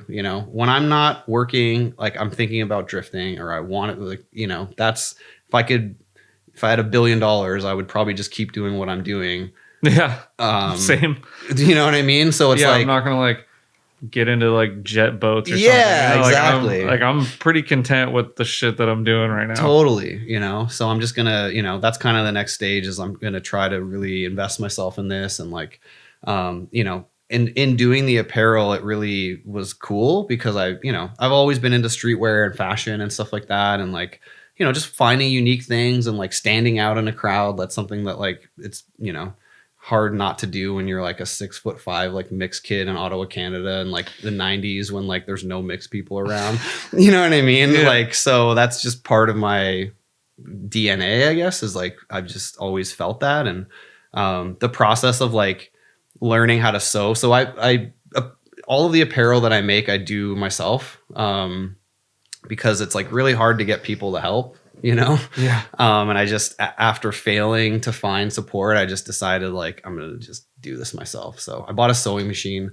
I learned how to sew so that I could sew the tags in the hoodies and like, I got a heat press so that I could heat press the graphics on. And like, I taught myself how to do all this stuff because I just wanted to be self-sufficient and like really own the whole process. And like in doing that, it was really cool. Like, I don't know, a sewing machine is fucking sick, like it's so tactile and it's so like, that's cool, man. Like traditional and like basic skill, so yeah, it's kind of gotten to the point where like, I'm really excited to like kind of combine all this stuff, like video with the car and the driving and like then also apparel. But then like you said, like parties and release parties, like that's something that I would love to keep doing more of and make those bigger and bigger, and just do bigger events or, just find ways to collaborate with more people and, just get more ideas out and just kind of, quiet that like voice in my head that's just like, constantly like coming up with new shit that like could be cool. And it's like you get anxiety because the list, like if you don't start chipping away at this list, it's just like it gets insurmountable. Like, I get that. I have fucking Google Docs with like hundreds of stupid ideas that I write down because I'm like, one day I'm gonna fucking do this. And it's like, no, you're not, you can't possibly do it all. Give me the craziest one that you'll probably never do. Shit. Or like, I mean, I want to ship Squeeze to Japan and like do like a full like video shoot in Japan with Squeeze, like on the mountain passes and shit. Shut the mountain pass down and like spend like, 100 G's on like camera equipment and make like a full on legit like production. That'd be fucking sick. Let's hope we can get you there. Yeah, I mean, that would be sick. Yeah, I mean, stuff like that or, just like stunt ideas. Like I think it would be so sick to be able to like do like not like limbo but like car limbo where like there's objects that are getting closer and closer to the point where like you drift through it and there's in the front and in the back there's like only enough room for the car to go through. I would love to do that. That's cool. You know what I mean? Yeah. It's actually a really cool idea. No, steal that. Don't go out there and steal that idea. We need to cut Anyone watching that, yeah. That's copywritten material. There's a Google Doc that proves it. Yeah, right. It's like it's on Google anyways. It's already probably out there. But yeah, just stuff like that, like shit that you just think that I don't know. I just like doing things that seem impossible. You know, it seems impossible that you would go 100 miles an hour and then drift through a fucking 2 concrete barriers that are only big enough for your car to fit through. Yeah, because you could die. Yeah. But like also it could be the coolest shit that ever happened. You know? So I have a lot of wild, crazy ideas like that. Or, you know, I did a lot of like Forza, like choreographed drifting videos back in the day. That's actually how I got hired by Microsoft was they found one of my Forza videos on YouTube and the developers were like, how did you even make this? Or how the fuck did that happen? And they like reached out and then that's how like I got hired and stuff. That's crazy. So yeah, I'd love to do like we were doing shit in the game, like reverse, like suicide entries, like stuff like that.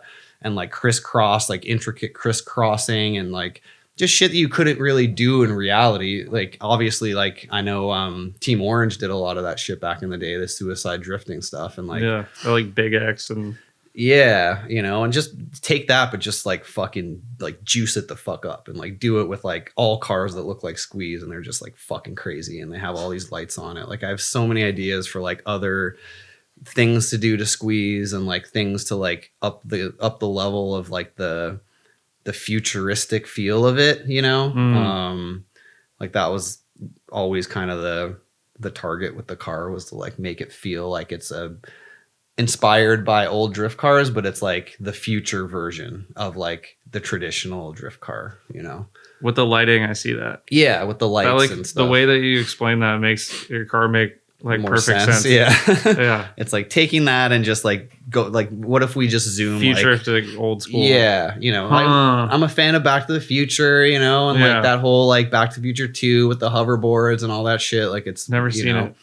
Oh my god! Don't even talk to me. I need this to watch. interview is over. I've always wanted to see. I actually like had. Are you serious? I had no idea that there was a Back to the Future where they went to the future. I'd only ever seen the ones where they went. But backwards. You've seen it now, like you've like the one where they go to the future. The second one, yeah. No, I've never seen. You have not seen Back to the Future 2. I'm just learning this right now. He has not seen Back to the Future 2. Okay. Can we stop this now and put it on the screen? Like, sure. It's I don't know. It's whatever. I mean, obviously, you know. People watch what they want to watch. I got a long ride home. But yeah, I don't know. Just a lot of just wild, crazy ideas and like things that like you don't think are reasonable to do. It's like, you know, nothing's reasonable until someone did it. Yeah. Everyone thought that you couldn't be better than Larry Bird until Michael Jordan came out. You know what I mean? And so it's just like, what's the next thing that's this like thing that you thought was impossible that's now somehow attainable, you know?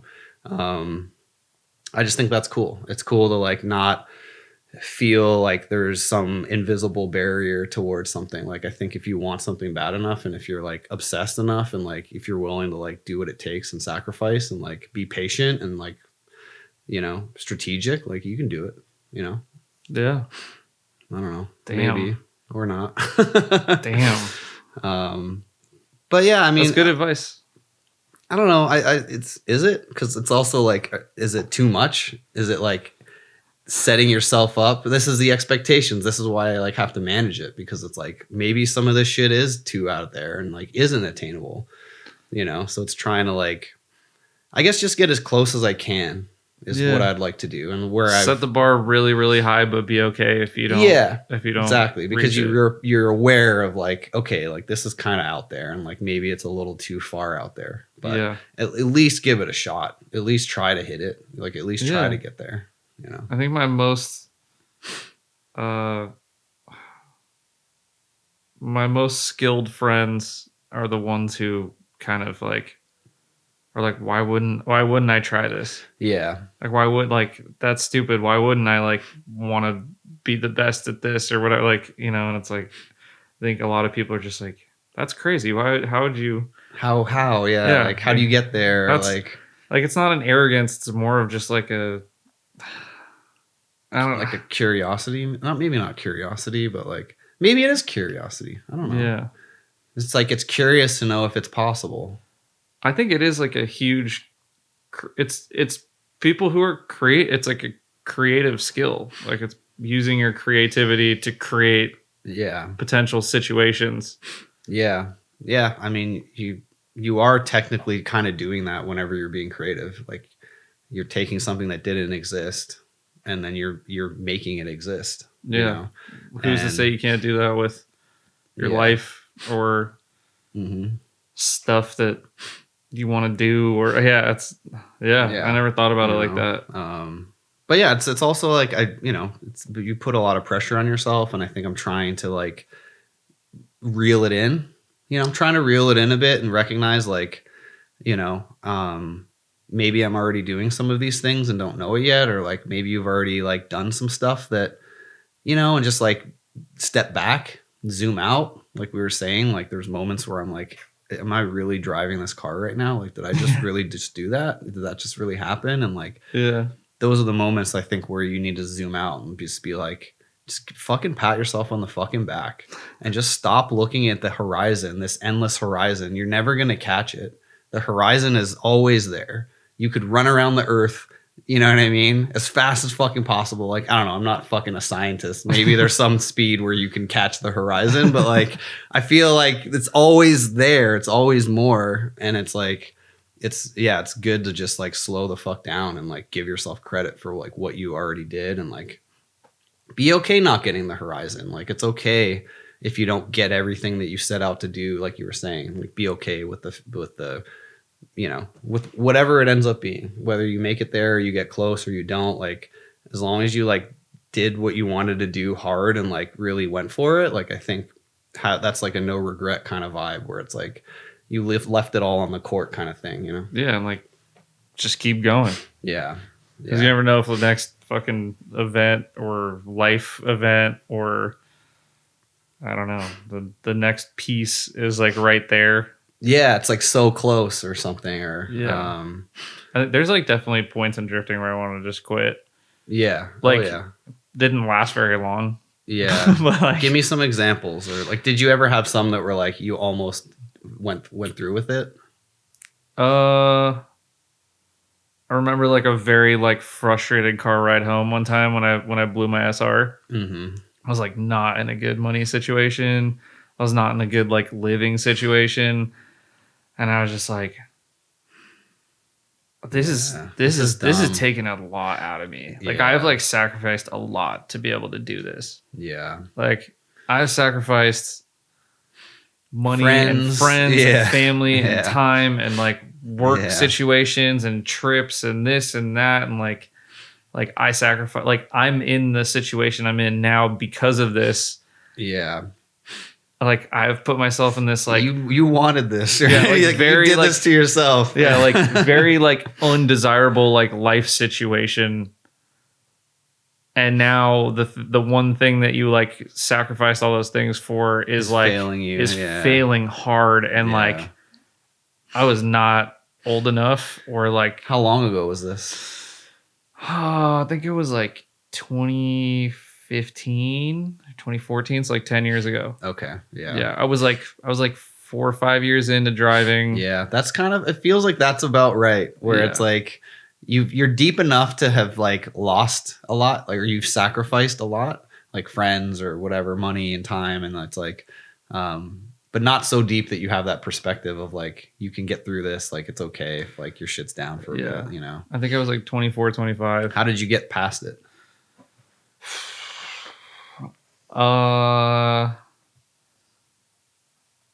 It took me like a couple weeks, but I just parted out the S13. I was like, I'm gonna. So you took a break, like I was like, I can either take the longest break ever, trying to like rebuild this car that I don't have the money for, or I can part this out because like S13s were starting to be like taxed. Yeah, like right around then, that was like the hot car. Yeah, and I sold my bricks for $350. Nice, made a profit on those. Should have held on to those. Yeah, what's the price on that these days? Sylvia bricks are like a G. Yeah. Yeah, well, I'd like you Corolla guys like your taillights are like fucking you gotta sign away your like firstborn verbs. I know, dude. It's insane. It's crazy. Yeah. But that's where we're at. It's what we're doing. Yeah. But yeah, so you parted it out, and then you just got another car that was like not fucked. Yeah, I've told this story a couple times on the podcast. So sorry if you've heard it like a million times, but I made a spreadsheet. Okay, sick. And I like spreadsheets. It's hot. Yeah, I was like, I had like number categories for like things that were good about like cars for drifting. So I had like easy to get doors. Yeah. And like, so you went like full kind of like breakdown mode. Like, yeah, because like I didn't know what to do. I was like super lost. And like, so I parted this car out. I had like a budget. And I just like went through all of the stuff and I went like, okay, like, like +1 on this. Can drift with stock engine because like my plan was like I lived in the city in like pretty much like a boarding house. Yeah. I didn't have anywhere to park it or leave it. Like so it's like you family had to wasn't sort of an option. Like look through all the variables and figure out for your environment like what was the most conducive way to like do what you wanted. Yeah. So I had like all the stuff like anyway, like can look cool maybe, like stuff like that. And that's do you still have the spreadsheet? I bet I do. I should keep it. I should look for that. Yeah, because it was like bring it up. You should like read it. Maybe like you'd like hurt some feelings. Like can look cool maybe, and it's like nah. I think it was 350Z, IS300, E36 M3. Mm-hmm. What else was on there? There was like something else on there because those were like cheap at the time. Yeah, like, that was like the S13 was taxed. I made some decent money and I was like, okay. Yeah. So I was like, I'm gonna take a break for a little bit, get this figured out, blah blah. And then I ended up buying the M3 I have now for like $3,000. Damn. Yeah. Yeah. Like caged already. Dang. And that was like pretty early in like the BMW drift game. Yeah. There was like quite a few before me, but like still like pretty early. There was like I mean, I don't know. I'm not in that world as much, but there was like maybe like 4 or 5 cars that had like JDM wheels on it and were like low and stuff. Yeah. But I had like again, this goes back to like that's why I was like really enjoying the journey we took on the like creative process and like the bosses, because it's like for me that car build like the bosses were my teammates. Yeah. And the technical ability that I have to like work on this car that I don't know how to work on and like building out like I had like this vision in my head of what it was going to look like when it was done and I'm like okay, like if I can pull this off it will be like one of the most it'll like people will be like whoa that's cool like no one's really like pulled that car off like in this way before. Mm-hmm. So like that was like doggy on set. Yeah. Super just fucking chilling this whole time. Yeah, he's chilling. But well, I'm glad that you didn't give up. And I think there's a lot of people out there that are glad, Yeah, kind of went on a rant there. No, I mean that's what this whole thing is a rant. Yeah. I mean that's the whole vibe. But no, I mean I'm like super glad that you didn't give up, man. Because it's like it was the excitement of building something new. Like if I would have just had to like fix my S13, like I don't know if I would have come back. Yeah. Like I probably would have come back, but it would have been a lot janky longer. Or like maybe like never quite there. Or like but the excitement of like I'm gonna do something different and I know it's gonna be cool and no one's gonna fucking tell me otherwise. Like you'll all see. Yeah. Because there's like a little bit of that in me, Yeah, well, I mean you were doing something different and new. So like it was like maybe not automatic. Yeah. There was a little bit of like, is this it? Is this the vibe? Yeah. And there's like definitely people I stole inspiration from and whatever, but it was just like that felt really like good. That was like I don't know, kind of like gave me some purpose and like I just wanted to be like different, like do something unique and like that gave me like energy. Yeah. Yeah. Because you wanted to prove to yourself that you could. Well, I mean, the spreadsheet did it. You did it. And the spreadsheet told you that it would work. I did the math. You did the science. Math, you did some science and it's like, so you had the formula and then, come on, bud. Come on up. Yeah. You had the formula and, that's why I love spreadsheets, Yeah. Make this easier. All right, go that way. Yeah. Yeah. Did you ever have times where you wanted to quit? Yeah. Oh yeah. I mean, still sometimes, even now. I mean, even as I'm literally taking all of the chips that I can muster and putting them all on this table, in my, like, I'm going all in, right? Even as I'm doing this, I'm like still like, what am I fucking doing?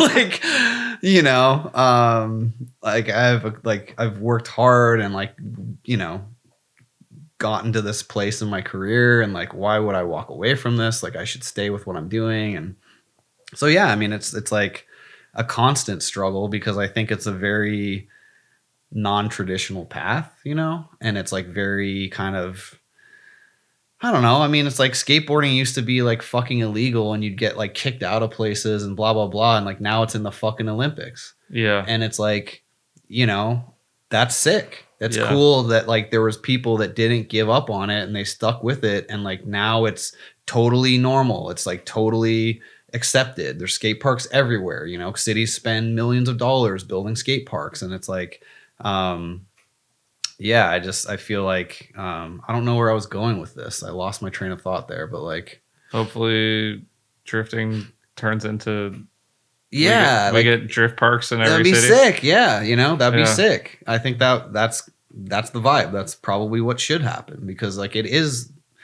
you know, there is value. There's entertainment value. And that's the only reason that skateboarding became popular, is because there was economics behind it. Yeah. That's the only reason it became accepted, is because there was eyeballs looking at it, and then the companies wanted like, to, oh, that is cool. Oh, that Things is- are yeah. cool. Cool things Yeah. make money. Let's make it exactly, bigger. you know, and Yeah. I think drifting has that factor, you know, like Yeah. it's one motorsport that I think is probably the most exciting to look at as a spectator, you know. Yeah. Obviously, like high-end racing, F1, or like you know, like I'm trying to think of other like, you know, Super Cup type racing or whatever, you know, like more traditional racing, like it's cool to watch, but there's just something about drifting that is like super kind of just chaotic and like exciting, right? There's just like, there's always a chance that it gets fucked up, and it's like it's so loud and obnoxious, and these cars are so flashy and ridiculous, and we've got like flashing lights and LED this, and like, you know, there's just something I think that that people want to see, you know, and like you go out to drift events, and like you go to Final Bout, and it's like, holy shit, there's like all these people here to see this, and like, yeah, it would be cool if it kind of went in the same direction as skateboarding, which, you know, in some ways it has. Yeah, like there's all these big competitive things going on with it. So yeah, I'm just stoked to be like on the roller coaster, I guess, and like just.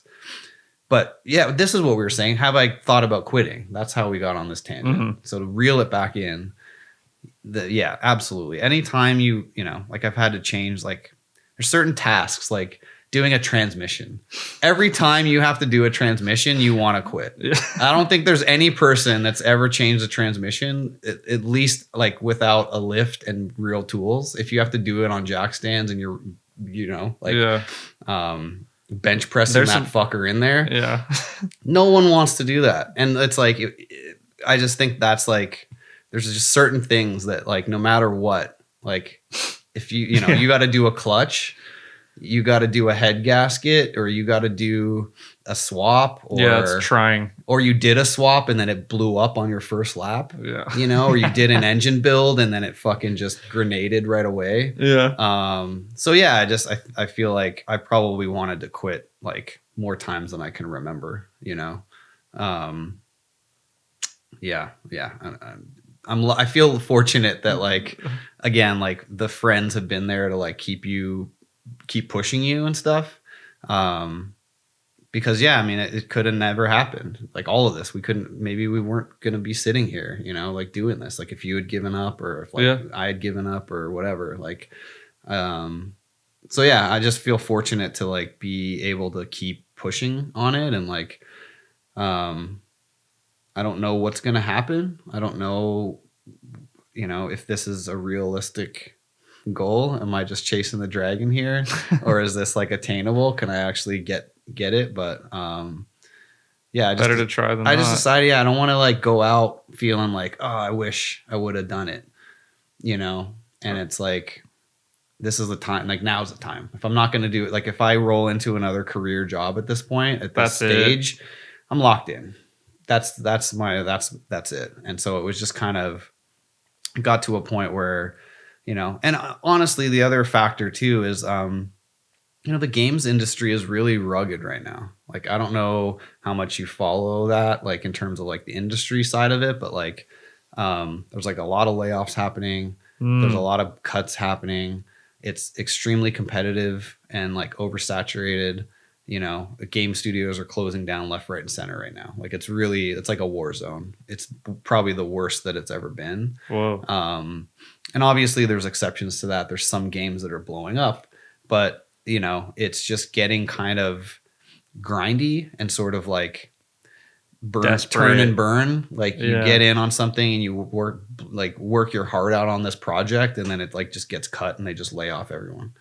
And it's like, you just invested like 3 years of your life and you just busted your ass, and like you stayed up weekends and nights and you like gave up your family and friends for this product that didn't even ever come out.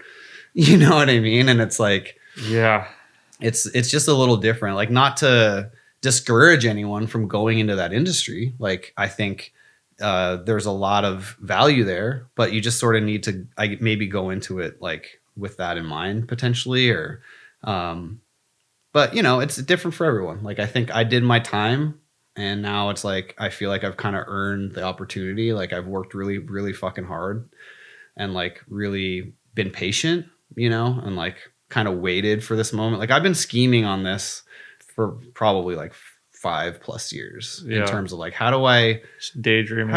Daydreaming. Like, how do I get out of this industry? How do I get myself to a position where I can like still be happy doing what I love to do, which is like make stuff and be creative? Like, how can I get to that point? But how can I reduce all of these other factors that are like, it wound me up so tight working at these companies on these projects, like that process we talked about of creativity and then feedback and then everyone's energy. Like, I felt I was wound up so fucking tight that I couldn't even enjoy like simple things anymore. Like someone giving me a phone call was like, it pissed me off. Because I was just like, why are you fucking bothering me? I just had to do all this stuff for work. Like, don't fucking ask me questions. You know what I mean? Or like, don't try to like ask me to go out for a beer. Like, it felt like work, Hanging with my friends felt like work, because it was just, I was so wound up in this other space that like there was no room for anything else, So yeah, that just, all that stuff kind of just like accumulated and like built up, and it just sort of got to that point where I was like, all right, let's just go for this. I'm gonna sell my house. I'm gonna like go like as far as I can, like probably get an RV, like really downsize my life. Whoa. Yeah, just like just fucking go all in. Yeah, like just everything, whatever sacrifice has to be made in terms of like comfort, where I live. I'm not going to live in a city. I'm probably going to be out in the middle of nowhere, because it's cheaper to be out in the middle of nowhere.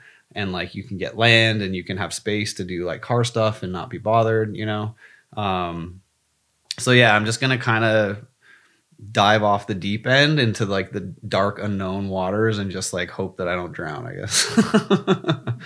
That's fucking sick. Well, I make it sound really like exciting, but it's maybe it's, I would argue, cool. I would say poetic. Yeah, I don't know, poetic, but maybe it's a bad move. Maybe there's a reason people don't do this, because it's like, it's hard to survive on your own. It's hard to like build something on your own. But I just was like, you know what? I gotta sort of bank on me. Like, I'm just banking on me and like on my work ethic and like and your abilities and like, yeah, just which have been proven. Yeah, I mean, yeah, I feel like my imposter syndrome when it comes to video editing is gone. Yeah. I don't feel like an imposter. I feel like I can do this, and like there's something that I do that people like and respond to. Yeah. And, it maybe doesn't get 1 million trillion views, but like to the people that do see it, they're like, that's fucking into sick. It, and they're like invested. And like, to me, that's cooler. I'd rather have like 1,000 people look at something and like really fucking look at it and care about it than 1 million people just like scrolling past some shit that I posted, like that's real. I would rather have that, because to me, it's like the detail and like that, yeah, I don't know. It's just like the detail and it's what makes it cool, and like the niche aspect and the niche element. Like, you know, I made a video of like, I took like Ace Combat sound effects and like made like a Squeeze, like Ace Combat, like sort of mashup video. And it was like, as a kid, like that's what my like kid brain wants out of a drift video is it's like Ace Combat, like combat pilots, like, but it's drifting, you know, and we're like dog fighting, but it's like driving. Yeah. You know, which was fucking sick. It was so fun. I will say though that like I ripped some shit off YouTube for like the audio, but it was like a 2-hour long. It was every sound in the game. So every radio chatter, every fucking line in the game, I downloaded it and it was like 2 hours long. And like, I probably spent a week just scrubbing through the audio to like pick the sections of vocals and like, you know, like, cause he said something like, you know, they say the word tango and like I was driving with my friend whose car's name is Tango. So like I would search, I heard that they said it once and then I had to go through all of it to be like, what different ways do they say tango that would work with this scene? And like, you know, I went just crazy on it, but like, to me, that's cool. You know, it's cool to like, yeah, do some niche, and most people are going to like, just be like, nah, they're going to just click off of it in like 10 seconds because it's not instant. It's not like 10 seconds long and it's not like whatever hot trend is happening at the moment. Yeah. But I just kind of stopped. You didn't do trending audio. You literally made like the most, oh dude, that's so dedicated. Fuck. Yeah. It's kind of dumb. I don't know. But those are the cool details that like, when you tell someone later, they're like, you did that for this? Like, that's fucking cool. And then it gets like 1,000 views on YouTube. And I'm like, why did I do that? But again, I got to that point where I was like, it doesn't matter, man.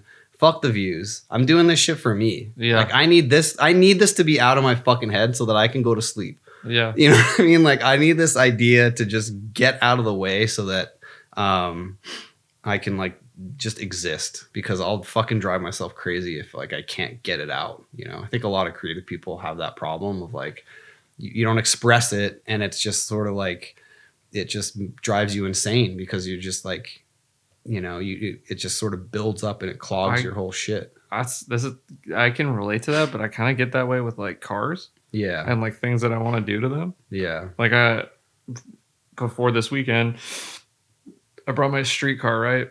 And I'm like, yeah, it's not really like there. And so like I have this like vision. I was like, well, these are the things that I could do before I leave and it would be good. Like, it's not going to be amazing. It's not going to be life-changing. No one's going to be like, damn, that's a really cool car. But it'll be like, for me, it will make me happy. Yeah. And I'm like, I woke up every morning like, that was my number one thing. It's like your eyes are open. Yeah, I'm like, I have to finish all these things. Like, I need to do these things. Like, I have to take care of this and this and this. And I'm like picturing like what wheels I'm gonna put on it. And I like need to do like, and it just like kind of and you're bouncing between all these things like in like a 10-second span. Like, I need wheels and a body kit, but what body kit is it? Fiberglass? Is it low? Okay, that one. And then back to this and back to that. Like, and do I have time? Can I like? Do I like raise it? Do I lower it? Like, what kind of style do I want to go for? And then you're just like. But then you get it out, you know, and I just think that's the cool thing is like you go through that suffer and that struggle, but then like when you come out on the other side of it, like, you know, sometimes you come out the other side with some shit that's better than what you even thought you were gonna get in the first place, you know. That was not the case this time, but but when it does, it's that's the fucking best. And like I can relate. I think anybody who does anything, you have to like be creative. Like any kind of job you need to be. Like maybe, I mean, fuck, what do they call people who like do taxes for the mob? Creative accounting or something? Yeah. I was going to say like maybe not accountants.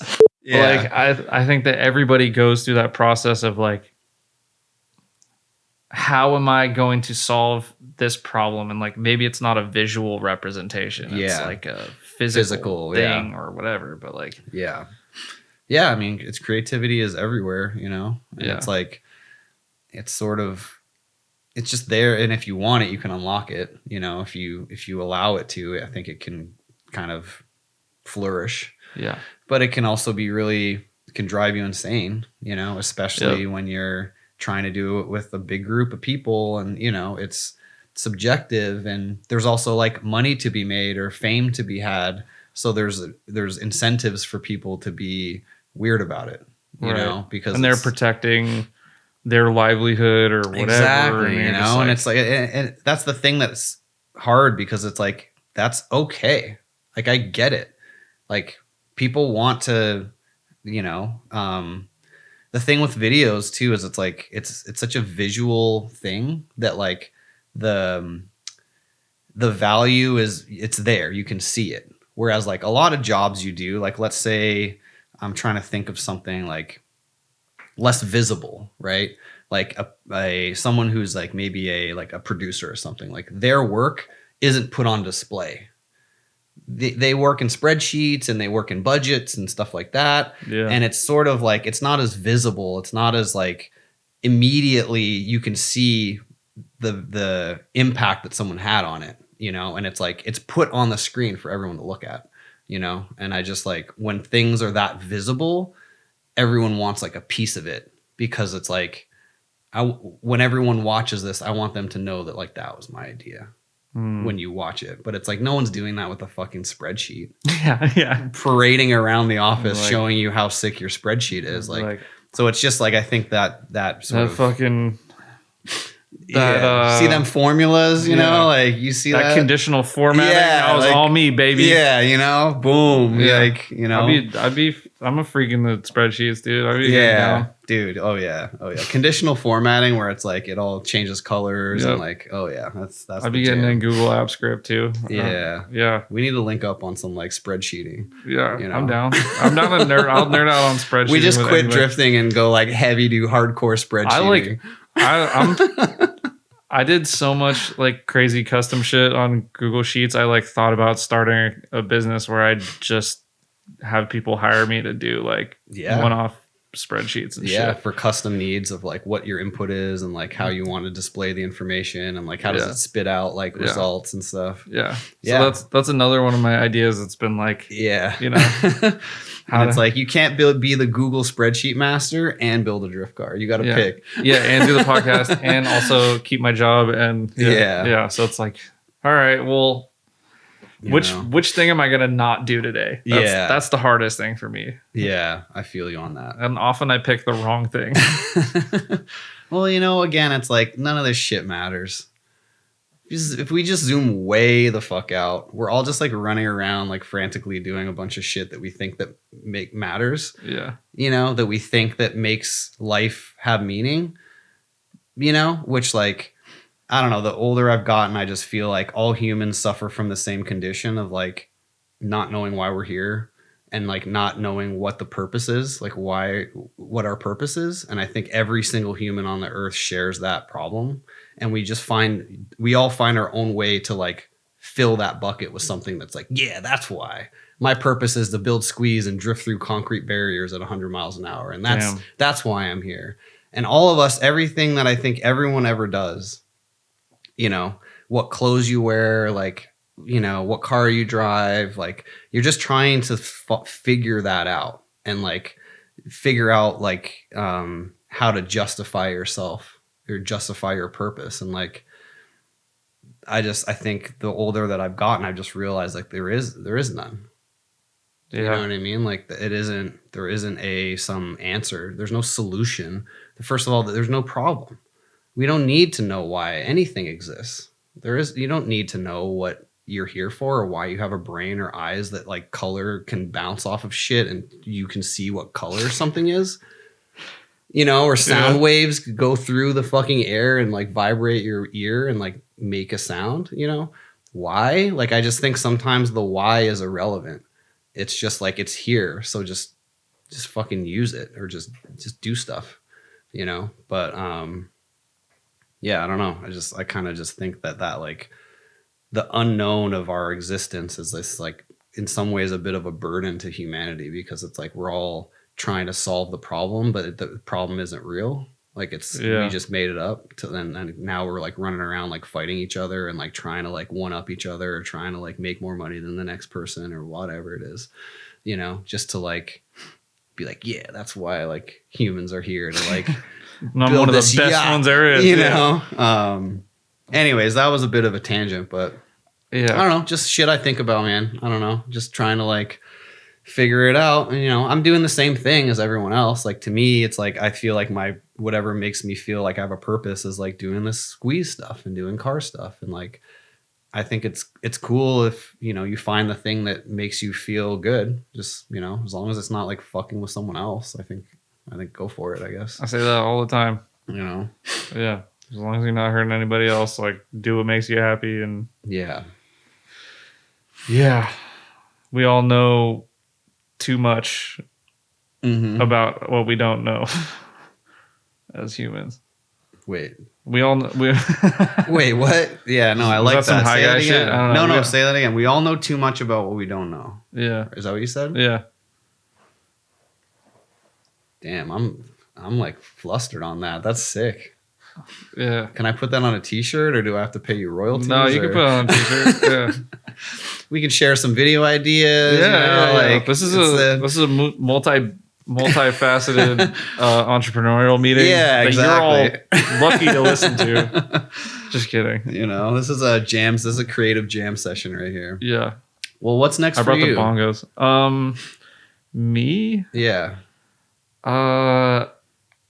I think I'm gonna try and be more like intentional with. I got like really sucked into like comparing myself. I think. Yeah. So like when you were talking about that earlier, I was like, yeah, that's fucking real. Because like I think comparing, it's really easy to compare yourself these days. Like easier than ever. It's literally like an app. We have a compare yourself app. Yeah. It's called Instagram. Yeah. You know what I mean? Or whatever. Like, yeah, exactly. Yeah. And like I think just spending more time on the things that make me happy and like prioritizing situations that are like beneficial either for the short term or the long run or whatever. But I think like really I just kind of got out of like a really weird period where like I didn't know what made me happy and I like didn't know how to like get out of the things that didn't. And like it's just like, why doesn't this make me happy? Or like I should be happy, but like it's not quite there or something. I knew there was like something wrong when like drifting wasn't fun. And I was like, uh-oh. Like, and I was like, it wasn't even a bad event. Like I like drove well and I was just like, oh, that's not good. Like that's something else is wrong. Yeah. Usually that's like, I feel like when your escapes kind of don't escape anymore. Yeah, you gotta figure out what into the the fuck escape. Is wrong with you. You gotta escape from some other shit. Yeah, exactly. You're like, what have I been escaping? Okay, well, we gotta figure that one out. And like, I think just maybe I don't want to. Like, maybe I want to permanently escape it. I don't want to escape it for a weekend. Yeah, you know what I mean. Exactly. Like, I just want to have a permanent escape. Like, I don't have to do this. Yeah, I don't have to own a house. I don't have to have a mortgage. Yeah, I can live in an RV and build drift cars and like make videos. Yeah, that's a thing that could be done. Like we control all of the factors. Like we control all of the expectations. Like how much money do you need to be happy? It's like that's totally in your control. How much whatever. Like, and I feel like it's so easy to get wrapped up in what you're saying, the comparison. Because once you're in the comparison zone, it's like you're fucked because there's always better. Yeah. There's always more of this or better that, or like, you're never going to win that battle. Like there's always someone that's like cooler than you or like better than you, and it's like, that's like, there's a lot of people cooler than me, dude. I mean, same, same dude. And it's just like, that's okay. Yeah. That's cool. Like, it I doesn't take away from you. Yeah. Because someone else is someone else. It's like, that's just their experience, but that doesn't negate yours. That's something I've really tried to get better at. Cause like I used to sort of see drifting and feel like superior to people that like do basic shit, like more like traditional things. I used to be like, oh, like normies, right? You see like what, like pickleball? Sure. Pick anything, like anything that's simple, Yeah.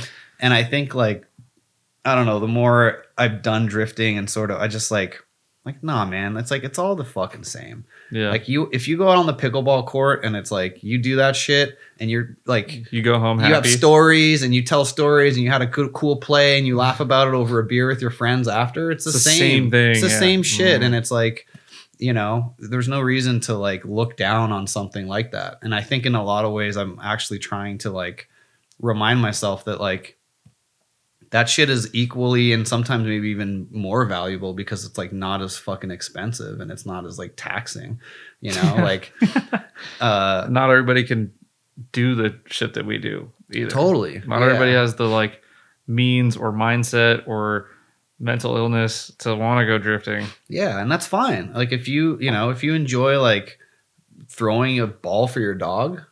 Yeah. That's just as important as like anything else. Yeah. Or like playing along at home to Jeopardy. Yeah. You know? Exactly. You like, know, things that you're like, this one. is stupid or like, you know, this is boring. It's like, yeah, okay, that's not for you. But it doesn't reduce the value of that thing because it's like, again, it's all kind of arbitrary if you really like zoom way the fuck out.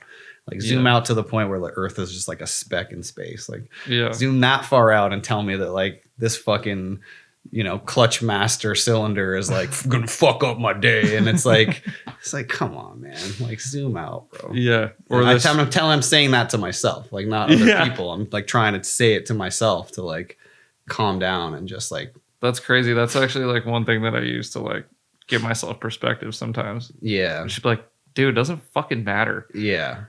Dude, like when my car starts up, I like put this like loading screen on. It says it's not that serious. Yeah. I'm like, it's not that serious. Yeah, no, it's really not. At any point, an asteroid can just come barreling through this shit, and it's all over. Like, you know, what I mean? Not to be like doom and gloom, but it's like at any point, you know, that shit could happen. Yeah. So. Hopefully, this podcast comes out before that. Yeah. I mean, get to it, man. Yeah, we need that. The people need to hear this. Yeah. The asteroid is gonna hit right when the podcast ends. Oh, dude. Like right after they hit play, you know, right at the end. Yeah. But yeah, I don't know. I just this has been super dope, dude. Yeah. This has been super rad and like I'm glad we got to do this. What's our timeline? Like how long have we been on the mic right now? Yeah, I think we're fucking good. You feel good? Yeah. Yeah. I feel very like I don't know, like empty. You know what I mean? Like it's all we got it all out. Yeah. I'm like very like download is complete or something. I was about to end it myself. Okay, sick. Yeah, I caught the vibe. The same page. Yeah, I caught the vibe. Yeah. Well, yeah, I mean, this has been super rad, dude, and it's cool that you're doing this because I think like, you know, drifting needs voices and we need people to see what's up and like we're not just fucking hooligans like doing dumb shit. Like there's some smart people in this sport and there's people that really care about it and like people executing like so are you. You know what I mean? Like so there's a lot of folks, you know, and I think we need our voices to be heard and we need to set like a good example because like, you know, just as easily as it could be this future where we have drift parks and it's like welcomed and embraced. It could also go the other way where it's banned and it's like outlawed because people are fucking getting hit at takeovers and like killing each other, you know? So like, I just think, you know, I just think it's cool to have a platform. So yeah, keep doing what you're doing, dude. Yeah. A big part of it is I just like, it goes back to like the clicks and the plays and the this and the that. And I feel like it's really important to not focus on that because like this conversation we've had today is way more inspiring and interesting than me trying to get you to like say some fucked up shit that's and gonna then get like a million fucking views. And then like, I feel better about myself because have this huge thing. And I just like, I don't know, part of the podcast for me is like learning to be okay with like focusing on these like positive stories and these like real life experiences and maybe not something that like, you know, everyone's goes viral, gonna care about, but like those, like you said, like 1,000 people that like really appreciate, they're gonna listen to this whole thing and like that's what's important. And so like I appreciate you doing this because I think you are exactly like the type of people that we want, like, to be heard in this like drift community. And like, I don't know. Yeah, your story's cool, dude. Yeah, that's wild. I don't know. I still feel kind of like, how am I like important enough to like do a podcast? Yeah, like I don't know. Or Not, just not anything? important enough, or does anyone care to listen to what I have to say or my perspective? Because I still feel like that kid that's like watching Initial D, feeling like this is an impossible task that you'll never reach. You know what I mean? So I still sometimes like.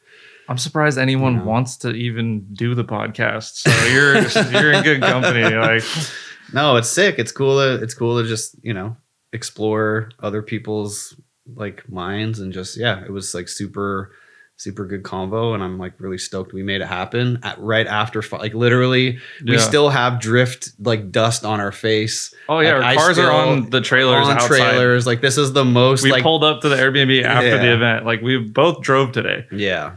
So this is like the most real post event. Like you're getting the full, like, we didn't shower, we didn't clean up for this. There was no hair and makeup. Like we just rolled in here and like did the damn thing. So, yeah, this couch is never gonna be the same.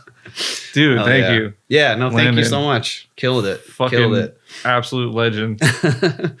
Likewise. And yeah, shout out to like Animal Style, all of you guys. Shout out Final Bout, I guess. Can we do some shout outs? Please. Shout out to Matt Panic and Ian at Factory 83 who designed the car.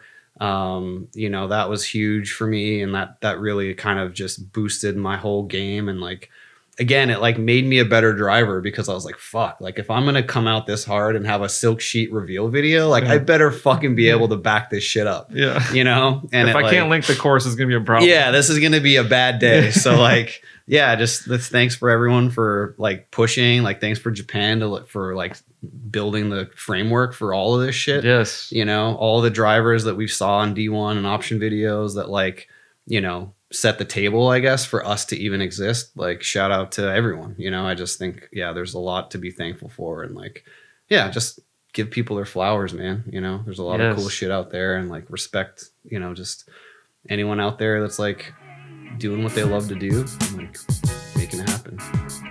Yeah, fuck yeah. Ended on that. Boom. Bye, everybody. Thanks so much.